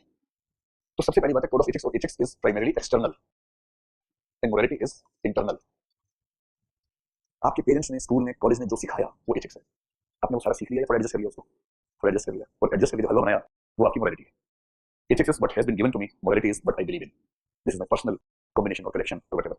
So there is a personal touch in morality, whereas ethics is somewhat given to us by the external sources, and that is why people say ethics is formal, morality is informal plus personal, morality is informal and personal। आप सब झेल चुके हैं इन सब बातों को। Imagine कीजिए एक मुस्लिम बच्चा बकरीद के दिन, परंपरा है, कस्टम है कि बकरे पे जो भी एनिमल उसको काटेंगे और सब लोग उसको कंज्यूम करेंगे, और बच्चा जोर जोर से रोने लगे, इसमें देखें कि मत मारो इसको, ही इज माय फ्रेंड, और अंत में अड़ जाता है। अब एथिक्स जो बाहर से सिखाया जा रहा है उसको, और मोरालिटी जो उस बच्चे के अंदर अपनी फीलिंग आ रही है, and this happens only to the Muslim kids और the kids of any religion. अलग अलग मामला होता है, बस एग्जांपल चेंज हो जाते हैं। So whatever is being taught to you from the external sources to be moral is ethics, and whatever you internalise and realise that this is moral is your personal morality. क्या बस समझ में आ रही है? Ethics में social pressure काम करता है, मोरालिटी में बेसिकली जो चीज काम करती है the fear of guilt feeling. If you go against your morality you have to face a guilt feeling which puts you into uneasy situations. So there is social pressure in ethics. चौथी बात बताइए कि जब किसी organisation में काम करेंगे, profession में काम करेंगे, वहां जो कोड होगा कौन सा होगा, एथिक्स का होगा। So ethics is also applicable to professional and work environments. Ethics is applicable to professional and work environments, and morality has no specific connection to them.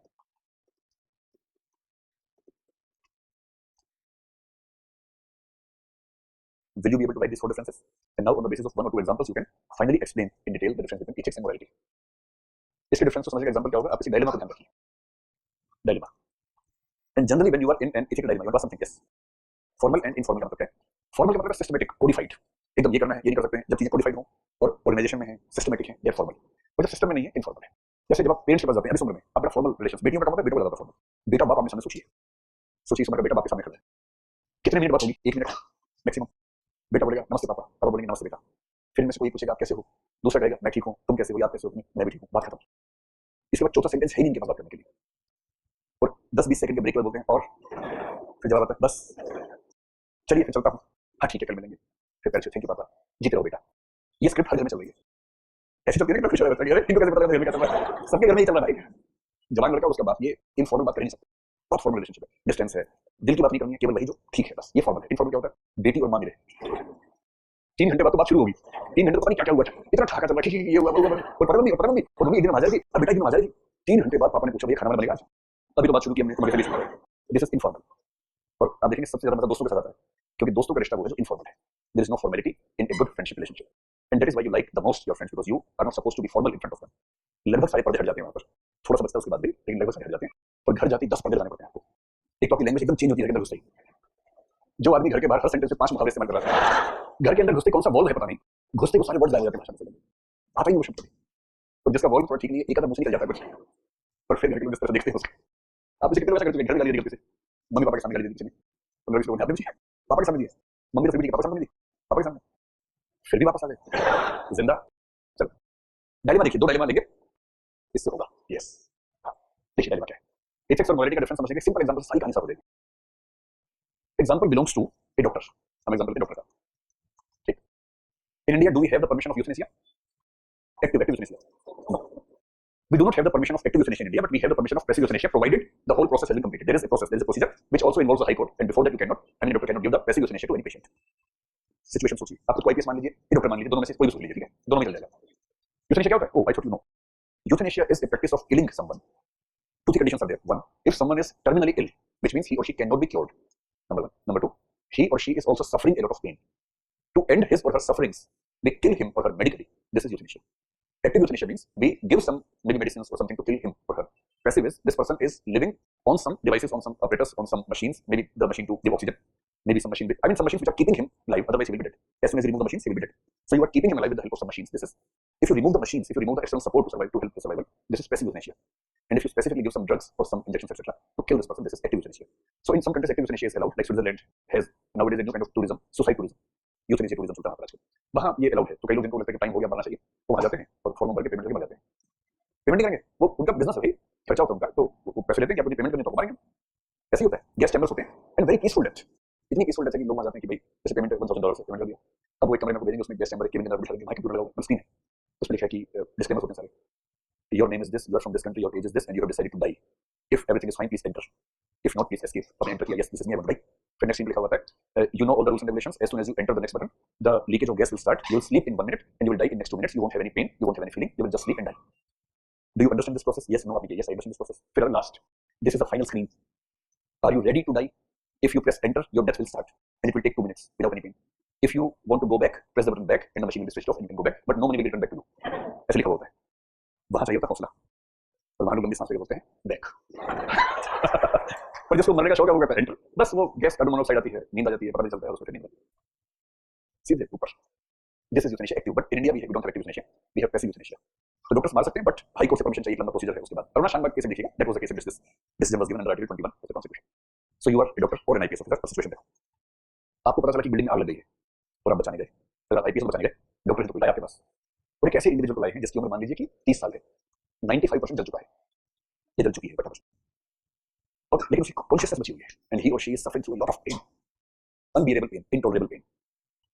और जैसे ही आप पुलिस वाले आते हैं आपके बिल्डिंग के अंदर बचाने के लिए, अब आग बुझ गई, बस ला रहे सब लोगों को वहां से, and as soon as you reach there, he और शी सेज, इशारे से वो कह रहे हैं कि सर प्लीज मुझे गोली मार दो, क्योंकि मैं बहुत पेन है, मैं झेल नहीं पा रहा हूं, अब गोली मार देंगे तो मर जाऊंगा, शांति मिल जाएगी, सर प्लीज गोली मार दो मुझे।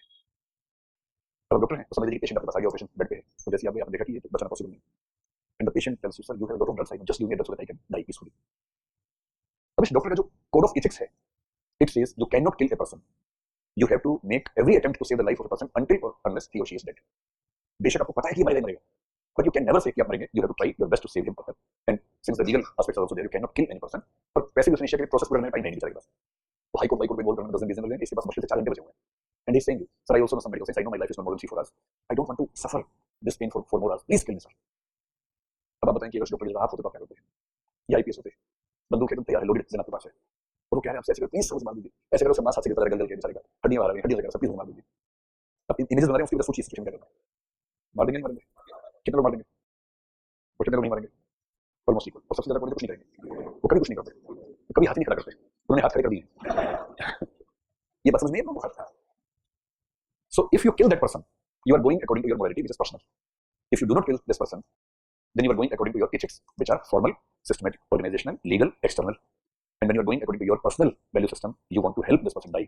You don't want to see what is mentioned in the rules and regulations, because your personal morality sometimes differs from the ethical system which you have been given as a doctor or as a forest service officer. Example समझ में आएगा? आपके notes में example दिया होगा, थोड़ा दूसरा है, उससे भी खेल लीजिए, वो वकील का एग्जांपल है। Now you are a lawyer, and you are a sensitive person as well. Lawyer है, साथ में sensitive human being भी है। आपके पास एक केस आया है, आपने वो केस ले लिया है, आपका क्लाइंट कह रहा है कि सर मेरे ऊपर मर्डर का चार्ज है, but this is a false charge, please save me. आप कहेंगे yes this is my profession, I will save you, वकालतनामा साइन किया और and you went to the court to save this person. करते करते जब इन्वॉल्व हुआ ठीक से, gradually you came to know that your client is the real murderer, he has murdered this person. और मर्डर भी ऐसा वैसा नहीं है, बहुत ही हीनस किस्म का मर्डर है। And then you also come to know gradually that this person has killed at least 10-15 more people before this murder.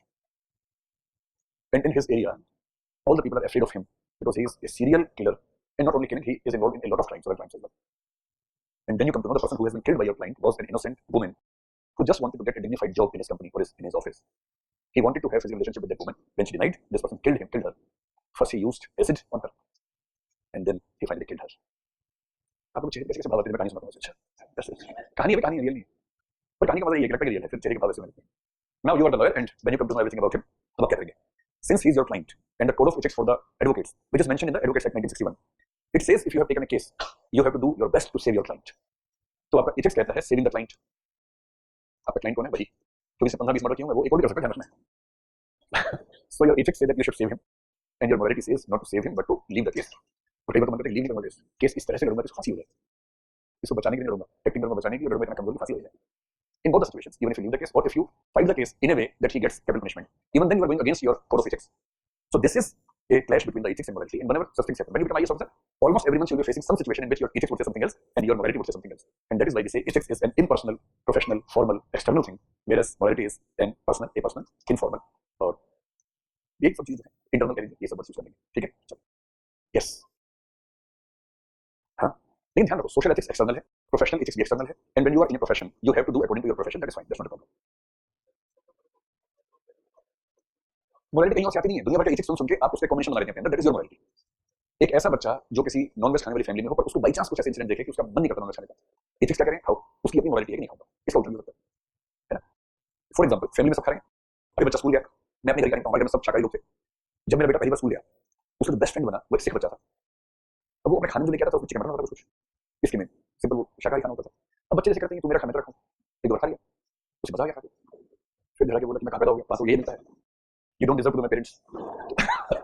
अब एक दो साल बड़ी स्ट्रगल रही, डायलेमा हुआ कि क्या करें, ऐसे में बड़ा टफ क्वेश्चन। फिर एंड में मैंने सोचा भाई तू ज्यादा दोही मत बन, खाई लेना। So now he eats, and I'm waiting for the day when he becomes Ashoka the Great and says, "I will not eat now." So I'm waiting for that day. Maybe that day comes, maybe that day doesn't come during my lifetime, whatever. उसका argument ये था कि this is my life, I will decide. 6 साल का बच्चा बोला, मैंने कहा my life, जाओ बाहर कमाओ खाओ, my life. So my perspective was when you become 18 years old, then it's your life, you can decide on your own. Till that, go according to me. उसने कहा अभी आप खिला दो, 18 के बाद मैं खुद डिसाइड करूंगा छोड़ने के नहीं। दिमाग इतना आजकल के बच्चों को है। तो फाइनली ऐसे में क्या होता है, बच्चा चाहता है बाप की कहां चलती है, मां की नहीं चलती, बाप की नहीं चलती, आपकी भी नहीं चलेगी, टाइम की बात है। फाइनली एक चित्र बना दीजिएगा, डायग्राम, बात खत्म हो गई। Give me 1 minute just to explain this. जब भी आपको दो चीजों का रिलेशन समझाना हो, ड्रॉ अ डायग्राम, और वो 4 तरह के डायग्राम्स हो सकते हैं, ये 4 तरह के डायग्राम्स हो सकते हैं, ये चारों नहीं बनाने हैं, मैंने इसे लाइन चीज दी इसमें।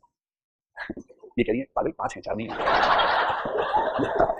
नहीं आप ठीक कह रही है 5 हैं, हाँ, लेकिन 5 में से एक तो वैसा ही है ना, और ध्यान से देखो 9 है, इनको छोड़ दिया आपने वाले जो डायग्राम दिखाएंगे।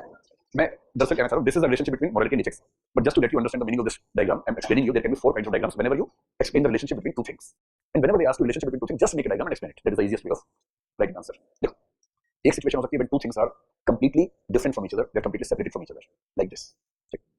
तो जहां सिचुएशन ऐसी हो फायर और वाटर जैसी, वहां कह देना कि ये रिलेशनशिप इस तरह की है, और ये ज्ञान मत देना कि दोनों में चीजें होता है ना, वैसे ज्ञान मत देना, सिंपल तरीके से बात समझिए कि आग और पानी दोस्त हो नहीं सकते कभी। जब आपको ये एक्सप्लेन करना हो कि दो चीजें एकदम अलग हैं फायर और वाटर की तरह से, देन मेक दिस डायग्राम, ठीक।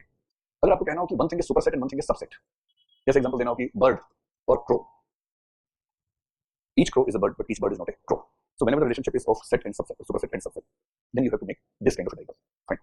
कभी कभी क्या होता है कि दोनों चीजें एकदम सेम होती हैं, ये दोनों सर्कल्स देखिए क्या, एक सर्कल के ऊपर एक और सर्कल बना रखा है, जैसे चूड़ी होती है, चूड़ी के ऊपर दूसरी चूड़ी होती है, वैसे बैंगल, तो दिखेगा एक ही, ठीक। जब दो चीजें आइडेंटिकल हो, identical means they are same, just the names are different. In real life, you don't find such examples. In philosophy, in logic, we use some things with different names and say this is an example. For example, Homo sapiens and human beings. Whosoever is a Homo sapiens sapiens is also a human being. Whosoever is human being is also a Homo sapiens sapiens. No human being exists who is not a Homo sapiens. No Homo sapiens exists who is not a human being. ये चारों sentences जहां apply हो वहां बनता है identity, relationship of identity. अब बच गया चौथा, ये इंटरसेक्शन वाला, जो यहाँ पर भी है। अगर x और y में कुछ मामलों में कॉमन चीजें हैं, कुछ मामलों में अलग हैं, if the two variables which you are comparing do have some things in common or some examples are common to both the phenomena, but in many examples or few examples they are different from each other, then we say the relationship is of this kind. They can be together, they can be separated. This kind of relationship is this, number 3. And in the paper of ethics, most likely in most of the concept, the relationship which you will see is this only. At least 9 out of 10 cases, this is the diagram which you will be using in ethics. अब देखो morality ethics कैसे है। कुछ situations ऐसी हो सकती हैं in which someone can be said to be moral but not ethical. कभी-कभी this person is ethically perfect but morally not perfect. And most of the times ethical plus moral, he or she is doing ethically as well as morally perfect thing. तो जो dilemma मैंने examples दिए वो इसमें side में, for example doctor not giving euthanasia, not killing the person in pain, is he ethically perfect और not? Is ethically perfect because his code of ethics prescribes such kind of behaviour.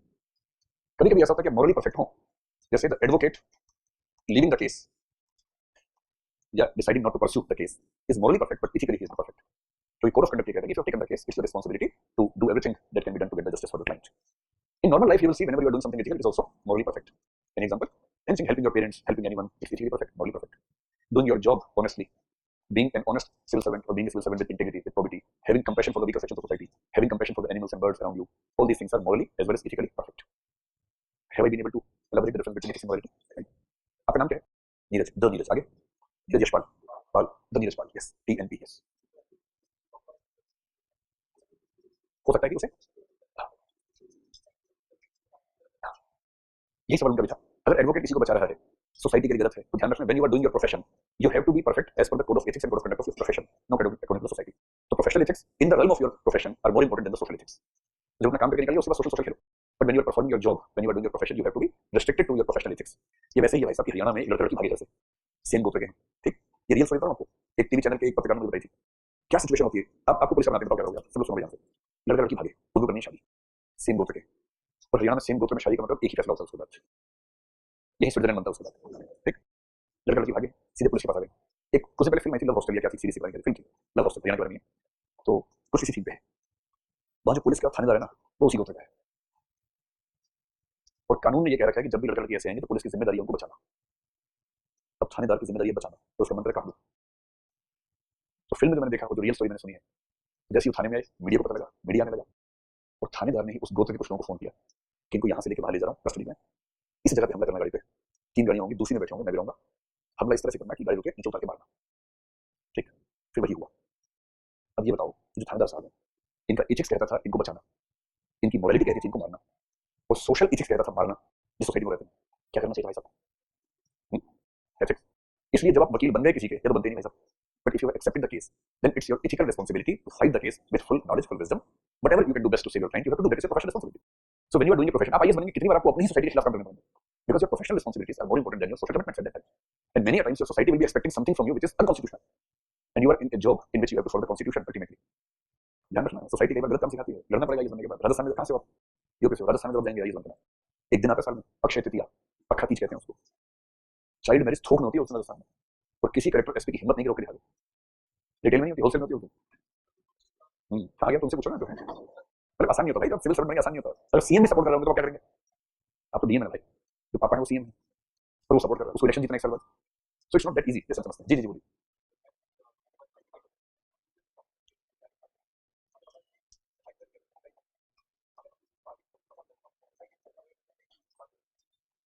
इतना कैसे सोचते हो तुम, कितना गहरा सोचा है? 95% तो जला हुआ है, उसमें सिचुएशन बता रहे हैं कि मैं आईपीएस हूँ, ये 4 घंटे में वैसे मर जाएगा। अगर मैंने गोली मार दी, मैं जिंदगी भर इस गिल्ट में रहूंगा कि मैंने किसी को मारा था, इनोसेंट को मारा था। एग्जाम्पल चेंज कर लेते हैं, आप पढ़ाई कर रहे हैं, एक मच्छर कान में म्यूजिक दे रहा है आपके, आपने कस के क्यों मारा उसको, 10 में से 8 मर जाते हैं, एक भाग जाता है। इस बार बाई चांस क्या हुआ, उसे चोट लगी जोर से, वो घायल हो गया, उसे पंख टूट गए, अभी किताब पे गिरा पर मरा नहीं, तड़पा है ऐसे ऐसे ऐसे, ठीक? 1 घंटे 2 घंटे में मर जाएगा। नाउ क्या करना चाहिए? नंबर 1 आप कुछ ना करें, नंबर 2 उसे तुरंत मार दें ताकि उसको रिलीफ मिल जाए। क्या करेंगे? अच्छा, आदमी को गिल्ट फीलिंग है, इसको मारने गिल्ट फीलिंग नहीं होती, ठीक है, अब जो ठीक करें, देख लेते हैं। लेकिन जब कोई आदमी बहुत तरफ तो बोल रहा है, बच्चा तो बोल भी नहीं रहा है, मुझे मार दो, तो बोल भी रहा है, तो तब इनोसेंट नहीं होता। जब कोई खुद कह रहा हो आपसे बहुत बुरी कंडीशन में, that this argument doesn't work well, that this is an innocent person. मारना तो उसके बाद देखिए, पुलिस में code of conduct is more important than your personal morality. You are not supposed to kill any person if you are in the job, but your morality would say, would request you to do this act, but you are not supposed to do that family. ये छोटा encounter में देखेंगे क्या होगा, सब encounter भी होंगे ना समय के साथ। चलिए, this was about the ethics and morality. Now we have to understand the difference between ethics and law. Ethics and law या morality and law, whatever. Ethics और लॉ में जब भी कंपैरिजन करेंगे, पहले देखेंगे सिमिलरिटीज क्या है, then differences, then the relationship. 3 points. So what are the similarities between ethics and law?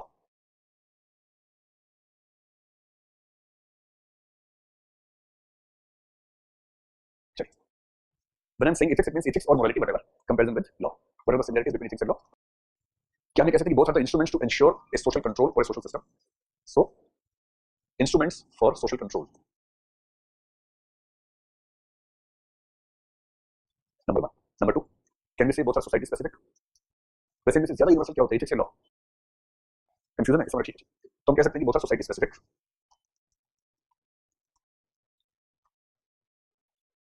और क्या सिमिलरिटी है? At least one more.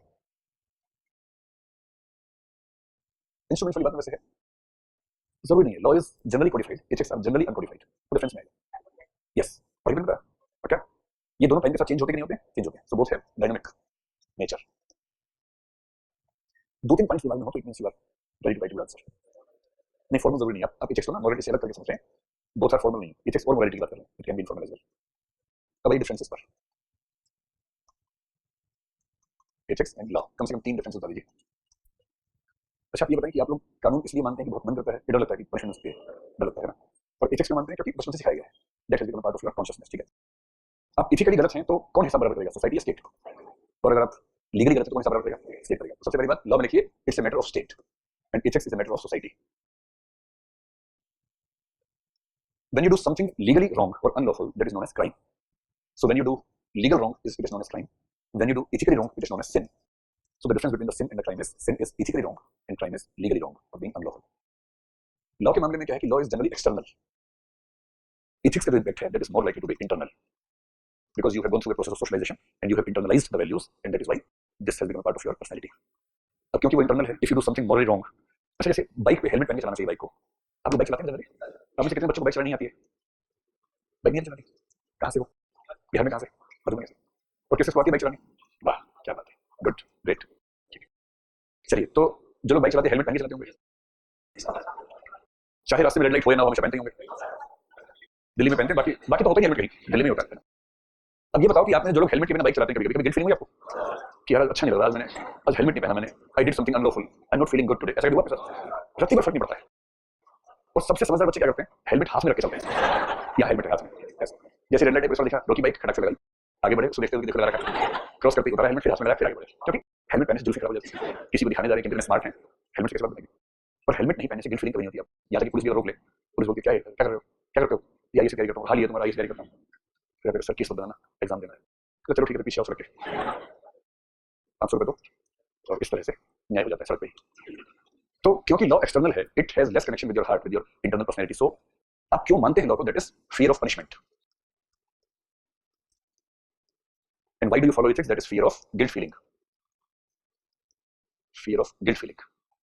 तो बेसिकली ये तीन चार डिफरेंसेस आपको ध्यान रखने हैं लॉ और एथिक्स के बीच में। डिफरेंसेस हैं, अब इस पे आगे खत्म नहीं हुआ अभी, अब सिर्फ डिफरेंसेस हैं, कैन बी और शुड बी आप पढ़ेंगे रिलेशनशिप के बीच में जो है। Now coming to the third point, that is relationship. इनके बीच में क्या है? रिलेशनशिप में तीन चार पॉइंट समझते हैं, फिर आप उसको अपने हिसाब से सीक्वेंस में कर लेते हैं, समझते तीन चार। ये कैसे एक दूसरे को हेल्प करते हैं, how do they help each other, अगर इस पॉइंट ऑफ व्यू से समझना हो। देखो आप कोई भी कानून बना लो, जैसे हमारी सरकार ने फार्म लॉज बनाए है ना, कुछ हुआ उससे, ऐसा कानून जिसे समाज की सहमति ना मिले, a law which is not accepted by the society at all, it cannot survive in society. If law needs force, inner force, it has to be supported by ethics. अगर लॉ को एथिक्स सपोर्ट मिल जाए तो उससे क्या मिल जाती है? एक social support मिलती है, and it becomes functional, it becomes practically acceptable. So ethics is the thing which gives acceptance to the law. If the law is not accepted by the people because it is against the public ethics, social ethics, the law will not function, the law will not work. A lot of people will be opposing the law, and finally, the government may have to reject the law itself, like we saw in the case of farm laws. Clarity है? अब मान लीजिए कि कोई ethics चल रहा है society में। Yesterday I told you the story कि कैसे किसी पहले पैच हुआ होगा, फिर देखा देखी 4-5 शुरू किया, फिर समय शुरू कर दिया होगा, फिर वो कस्टम बन गई, आदत पड़ गई, फिर क्या हो गया? इंस्टीट्यूशन हो गया। And when something becomes institution, then the last thing is it becomes law. Sometimes, not all the times, but sometimes it becomes law. अगर एथिक्स लॉ में कन्वर्ट हो जाए, अगर इंस्टीट्यूशन कोई social institution it is given the status of law, तो क्या होता है?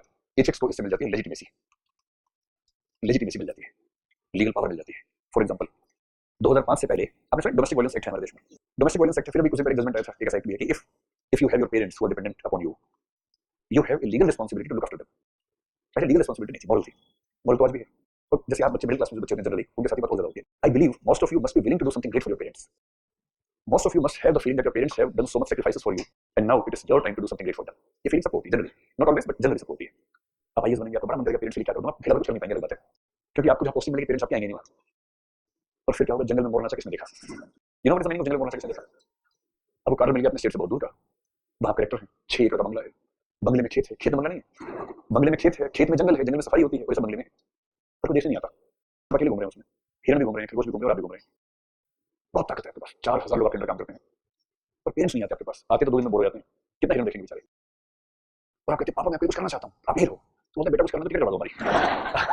हम झेल नहीं पाएंगे यहाँ पर, यार तुम राजा बनो, मेरी तरफ से नहीं होता है, भेज दो। And you all go through this phase, सबके साथ ही होना है आपके साथ। तो आप चाहते हैं कुछ करना, ठीक है, गुड फीलिंग्स, आप कुछ करेंगे, then you make sure that they get everything at their home, they get all the facilities, medical etcetera, whatever they require. पर कुछ बच्चे ऐसे नहीं भी होते हैं। आपने ऐसी कहानी सुनी दिल्ली में कि 3 भाई हैं, बाप की डेथ हो गई, 80 साल की माँ, और दिसंबर जनवरी की सर्दी में बच्चों ने माँ को गोली मार निकाल दिया, just to capture the property.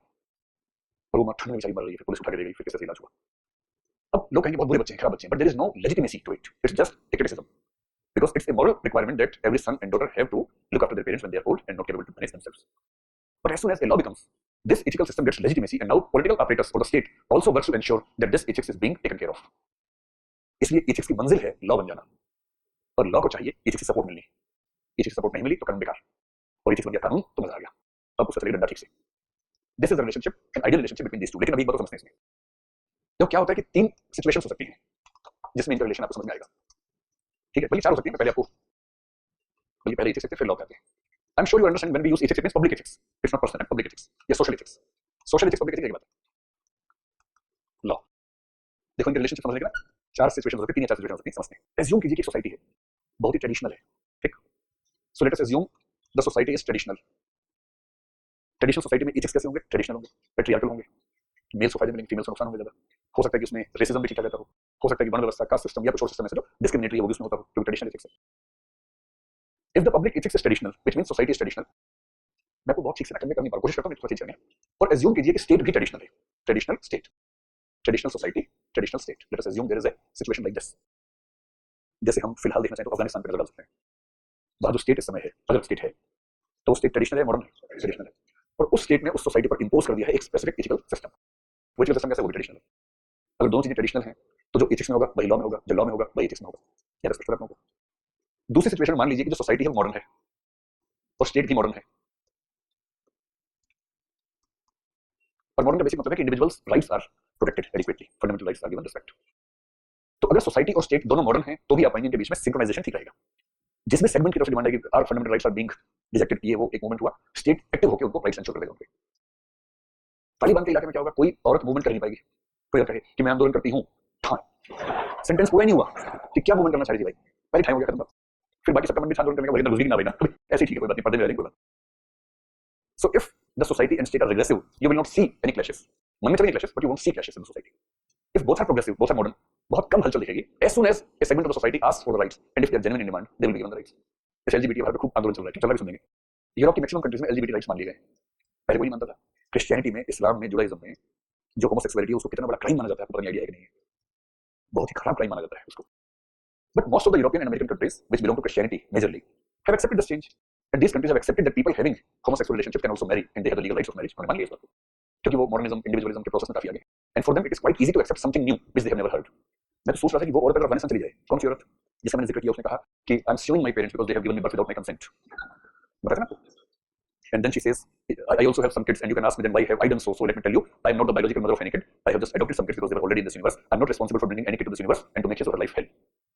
So I'm going to sue my parents for a good amount of compensation. तो बाकी सोसाइटी में सोचूं कि अगर चलिए तालिबान के इलाके में और तालिबान के कमांडर कहें हाँ दीदी बताओ क्या बात है, और कहे कि मुझे केस करना है पेरेंट्स के खिलाफ, इतने मेरे को दुख पेरेंट्स के खिलाफ, फिर वैसे सुन लो पूरी बात सुन लो, 10 दिन में वो समझ नहीं पाएंगे क्या कहना चाहिए, ट्रांसलेटर थक जाएंगे समझा समझा के, कहेंगे दीदी सब ठीक है पर दिक्कत क्या है, कहेंगे दिक्कत में पैदा क्यों हुई, तो भाई उसका सोल्यूशन तो है हमारे पास। वो तो रोज ही करते रहते हैं, एक बार बड़ा डालेंगे उसमें क्या है, अब बताओ कितना मरने का, यार नहीं मरना नहीं है, उसको पेन होता है, पहले पैदा करने का पेन, मरने का pain, no, but why did they decide to give me birth, I am angry with them. फिर ये कह रहे भाई कौन है समझ नहीं आ रहा है आपसे क्या करें, they won't even be able to understand the problem this woman has, क्योंकि नॉन नेटलिज्म कौन समझाए, बड़ा मुश्किल होता है, फिलोसफी दुनिया में हो जाती है। प्रॉब्लम होती है इंडिया जैसे स्टेट्स में, क्या होती है problem, society is traditional, traditional society and modern state. If the society is traditional and the state is modern, यहाँ चीजें बहुत सिंक्रोनाइज होंगी या यहाँ डिफरेंसेस ज्यादा होंगे, फ्लक्चुएशन ज्यादा होंगे। When the state is modern and the society is traditional, what is the responsibility of the state? Is it supposed to give legitimacy to the customs, traditions, or it is also supposed to check the customs? It has to check the customs. If not, आप सोचिए कि आपके देश में सती प्रथा चल रही हो, आज से कितने 30 साल पहले 1980s में we saw a very huge example of sati in Rajasthan. Roop Kanwar was the name of that woman. ये recent बातें हैं, बहुत पुरानी बातें नहीं है. And a lot of people they respect sati like a goddess. This is the public ethics, social ethics. They have this feeling. And at this time, the state is supposed to. What is the state supposed to? Should the state legalize sati system, or it has to criminalize it? Criminalize it. And when you criminalize a system which is accepted by the society to be divine, the state and society are not going hand in hand. They are working against each other at that time. But a progressive state which wants the society also to be progressive has to take such steps. एकदम ठीक हुआ जब हमने Sharda act पास किया. What is Sharda act? Sharda act was the first act जिसमें शादी की उम्र हमने तय करनी शुरू की. पहले अलग ही चल रहा था. बच्चों तुम क्या कर रहे हो? अब बच्चे नहीं पति पत्नी है. कंचा खेलने पति पत्नी है. कितने साल के बेटा? मैं 8 साल का हूँ. ये 6 साल की मेरी पत्नी. अब सोच पा रहे क्या करेंगे? ये पति पत्नी 20-22 साल के होते होते माँ बन गए. मेरे बच्चे बड़े रहते हैं समय को. महात्मा गांधी की जब शादी हुई उनकी पत्नी की उम्र कितनी थी? 11 के आसपास थी, 13 के आसपास थी. आप सोचिए जरा, यहाँ जो लड़कियां बैठी हैं भगवान को धन्यवाद करना बार. इस उम्र तक बात तो पहले का जमाना होता था बहुत ज्यादा. 13 साल होते होते शादी हो जाती थी. शादी तो 6 में हो जाती थी, 1 में हो जाती थी, गोना 13 में होता था. 14-15 होते थे मम्मी बन गई. 28 में बेटी की शादी हुई, 30 में नानी बन गई. यहाँ 32 सेकंड चल रहे हैं. 30 में नानी, ये कौन आ रही है? ये भी आ रही है, बेटी भी, उसकी बेटी भी आ रही है. कहाँ जा रही है? Film exam. तो छोटी बच्ची करेगी नानी का प्रीलिम्स है, नानी मेंस देगी। जो लड़कियां बैठी है ना सुबह सुबह उठ के भगवान की पूजा के साथ एक आदमी की पूजा करना, उसका नाम है डॉक्टर अम्बेडकर। क्यों? उस दिन में समझ में आएगा जब हिंदू कोड में समझेंगे। वरना महिलाओं की हालत अच्छी नहीं थी, ये पिछले 150 साल में हुई है। बहुत बड़ी चेंजेस आई पिछले 50 साल में, जिसका एक रिजल्ट है कि आप सब यहाँ बैठे हुए हैं। वरना भी घुमा रहे होते पार्क में मुन्ने को, आप यहाँ हैं क्योंकि आपको ऐसा मौका मिला। और इसलिए मिला कि स्टेट ने सोसाइटी से झगड़ा मोल लिया। अगर स्टेट सोसाइटी से झगड़ा मोल ना लेता तो आपको आजादी ना मिलती। इसी में एक स्टेप क्या होता है, 3 तलाक वाला जो था वो भी social custom. But in Shayara Bano case the Supreme Court decided that 3 तलाक सिस्टम और तलाक बिद्दत सिस्टम इज अनकॉन्स्टिट्यूशनल। तो विरोध हुआ, कई लोगों ने कहा ये क्या बात है, हमारी कस्टम है, हमारी मोरालिटी है, आप बीच में आ रहे हो। तो सुप्रीम कोर्ट बोला भाई साहब constitution morality is over and above the public morality. और ये बात कई बार कह चुका है।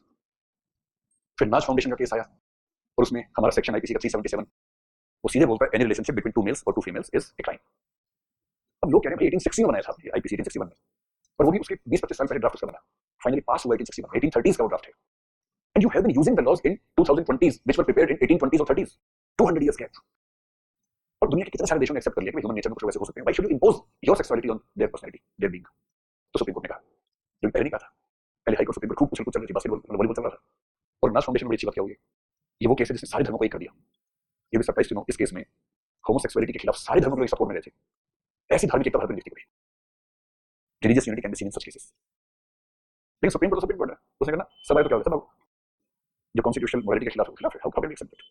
The law has to fight with the society in order to give equal fundamental rights to all sections of society. और अब जो नया मामला आने वाला है दैट इज यूसीसी, पूरा माहौल बना हुआ है, जल्दी आने वाला है। जब 1971 में युद्ध हुआ, भारत पाकिस्तान बांग्लादेश बना, तो लोगों ने कहा बधाई हो बांग्लादेश हुआ है। अभी कुछ लोग हैं पाकिस्तान के 2 बच्चे होने वाले जल्दी, पता नहीं कोई लोग मोदी जी करेंगे, शायद होने वाला है वो वहाँ क्या नाम बलूचिस्तान चलता है, सही कही लिखिए। लेकिन आप लोग ध्यान रखें कि हमारा जो लोकसभा है जल्दी ही एक नए कानून को जन्म देने वाली है, यूसीसी होने वाला है जल्दी। अभी जो माहौल है, इलेक्शन 24 में 25 में होता है, इलेक्शन भी है तो माहौल सही है। तो लोकतंत्र में सब इलेक्शन देख के होता है जी, जोर से नाज फाउंडेशन केस में कौन नहीं, वो केस 3 स्टेजेस में हुआ, मैंने इसलिए कहा कि फुटबॉल चल रही थी। पहले हाई कोर्ट में जीते, सुप्रीम कोर्ट में हारे, फिर सुप्रीम कोर्ट रिव्यू पिटीशन में जीते। तो नाज foundation case has 3 steps, victory in the high court, they lost in the Supreme court, और सुप्रीम कोर्ट के जज थे, मैं नाम बोल रहा हूं, आखिरी दिन फैसला दिया था, खाली चले गए थे उसको। जिस दिन सुप्रीम कोर्ट का जज रिटायर होता है ना, स्पेशली चीफ जस्टिस 2-3 बड़े फैसले करके जाता है इतिहास में नाम लिखवाने के लिए। तो नाज foundation case when they lost in the Supreme court, that was the last day of the chief justice. जैसे केशव भारती केस 13 जजेस की बेंच है और चीफ जस्टिस जो है उनका आखिरी दिन था, 24 अप्रैल 73 लास्ट वर्किंग डे था। सीकरी साहब का एसएम सीकरी। तो बड़े बड़े फैसले आखिरी दिन आते हैं अक्सर। अयोध्या केस, ये जो जज साहब राज्यसभा में बैठे हैं, उनका आखिरी 2-4 दिन में सारे फैसले आए थे। So there was a review petition in the Supreme Court. In that petition, Nash Foundation, then Supreme Court held Section 377 unconstitutional. ठीक है? इसलिए जब भी आपसे कोई पूछे what is the relationship between ethics and law, in a synchronized society, traditional state, the relationship is synchronized. If both are modern progressive, it's synchronized. If the society is traditional and the state is progressive, many a times they are at loggerheads with each other, they are in fighting spirit with each other, and that is good. That helps the society grow quickly. Otherwise, we have to wait for a lot of time to see society becoming modern. Rarely इसका उल्टा भी हो सकता है. When the society is progressive, and the state is regressive. और Donald Trump के आने के बाद पहली बार कैटेगरी मुझे समझ में आई, ये भी हो सकता है।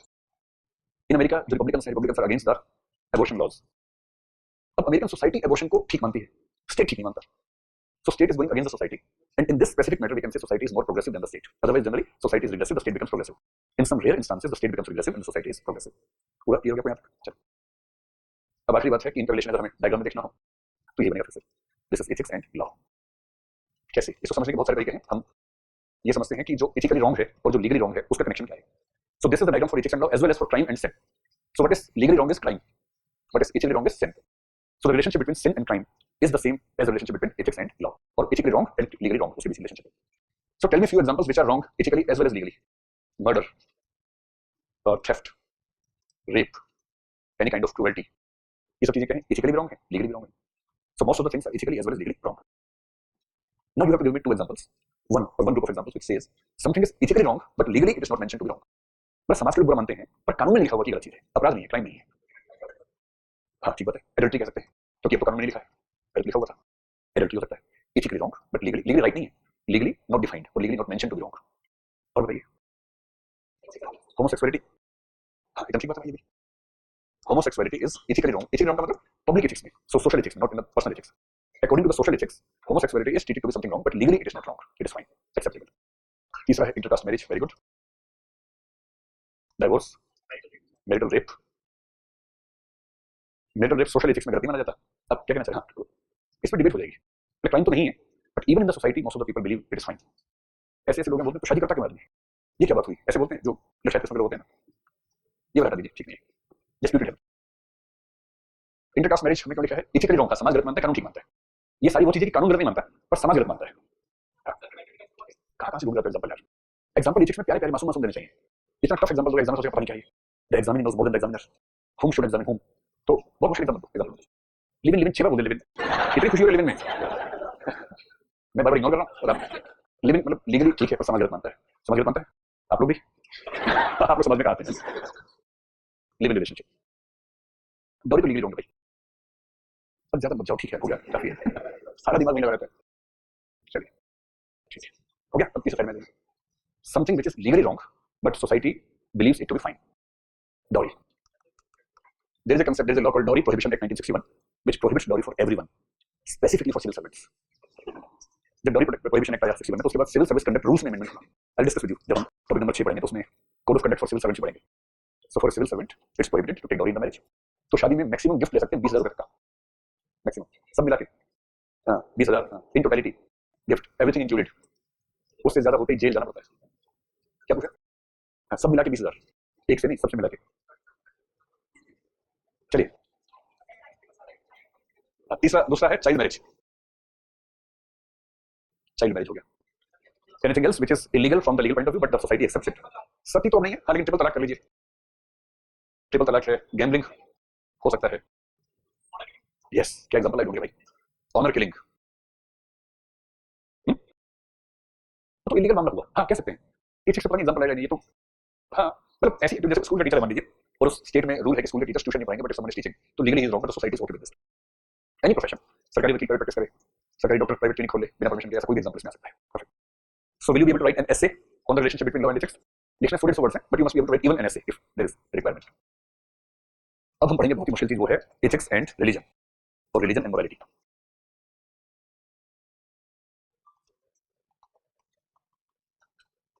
यस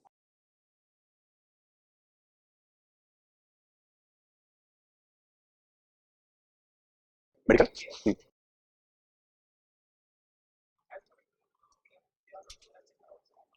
आप डॉक्टर हैं अब ऐसी बात कर रहे हैं।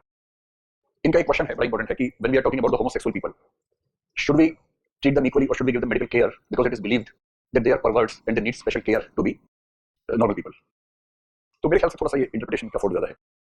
सी I am not a doctor but I do have an interest in researching on different topics to the best of my understanding. आप सभी होमोसेक्सुअल्स के बारे में ये नहीं कह सकते कि वो परवर्ट्स हैं।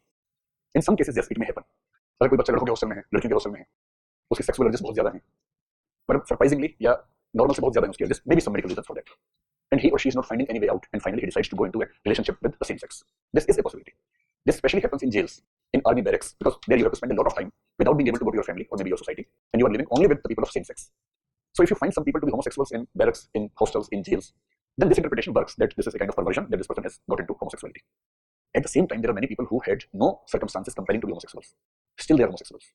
They studied in the co-ed schools and colleges. They always had the access to people from other sex as a friends. But from the inside, they always had the urge to have someone in the relationship from his or her own sex. And this interpretation doesn't work in these cases. In these cases, do have a good number. So the perversion angle is specific to some cases. Maybe they are 50%, 10%, 80%, depending on the nature of society. But in many cases, this doesn't work. And also, we see in many cases, a person with male body has female hormones more than the males, more than the normal males. In the same way, many females you will see, they have beards and mustaches because they have an overflow of testosterone. वो hormone जैसे ज्यादा होगा, मुझे आ जाती है। Then we have to give a hormonal treatment to that woman, to that girl, so that if the hormonal levels are balanced, then it goes away. इसलिए हम ये नहीं कह सकते कि all the homosexuals are perverted people. No, they're not perverts. Some of them are. So if someone is suffering from homosexuality, then we have to give him medical care, medical help, psychological help, counseling, everything. But if someone is naturally inclined towards homosexual relationships, and then if you say I will give you counseling, you are intruding his privacy. He is as normal as almost all of us are. If normally people like the person from other sex, and he is as natural in liking the person from his own sex, we are nobody to tell him that you are wrong and we are right. इसलिए ऐसे मामलों में हमें बचना है ये मानने से कि जो हमारे जैसा नहीं वो परवर्ट है या वो गलत रास्ते पे है, उसको ठीक रास्ते पर लाना है। ठीक है, उनकी प्राइवेसी उनकी डिग्निटी को रिस्पेक्ट करना चाहिए। They also have their personal life. चलिए और जब मैंने रिसर्च पढ़ी उसमें बड़ा इंटरेस्टिंग पॉइंट पढ़ा which I was not able to understand.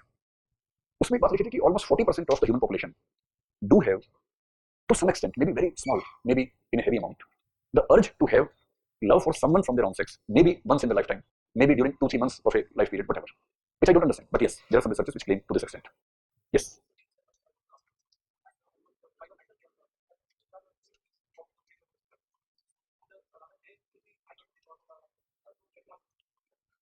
देखो मैं इस टॉपिक का एक्सपर्ट तो नहीं भाई, आप करें कुछ कॉग्निटिव बिहेवियरल डिसफॉर्मिटीज होती हैं, थेरेपी, हाँ थेरेपी उसी करेंगे ना, डिसफॉर्मिटी तो थेरेपी करेंगे, उसकी कुछ प्रॉब्लम है तो सॉल्व करेंगे।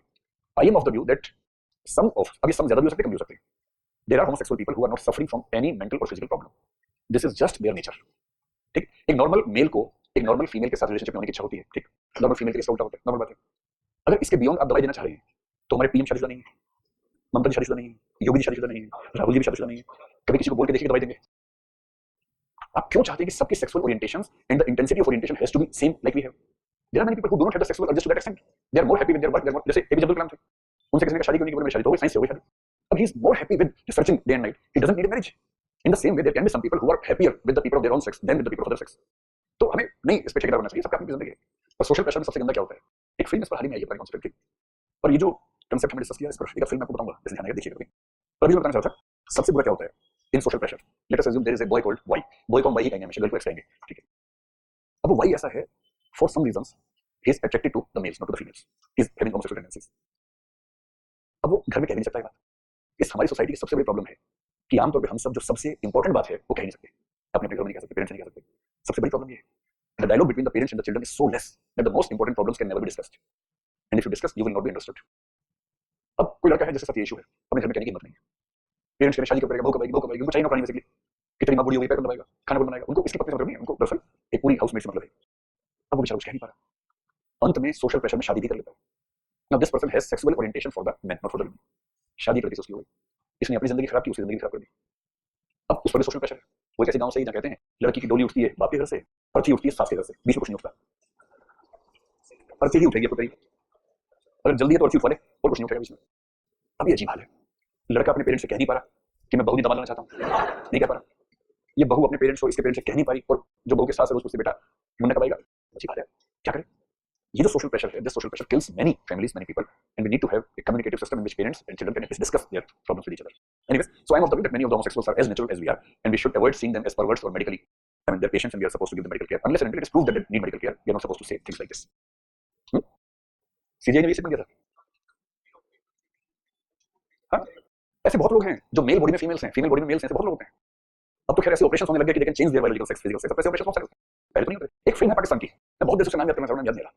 बोल है उसका नाम शायद, बोल. ठीक, सब लोग देखिए उस फिल्म को, BOL, बोल. बोल मतलब बोल. हाँ, बोल. वो फिल्म ऐसे बच्चे की कहानी है जो इसी सिचुएशन में, he is a female in the male body and the struggle, his parents are not able to understand, one of his sisters is able to understand his crisis and how she helps and how everything happens. बहुत मतलब avoid film है, अच्छी film है. देखिए, ठीक है, चलिए.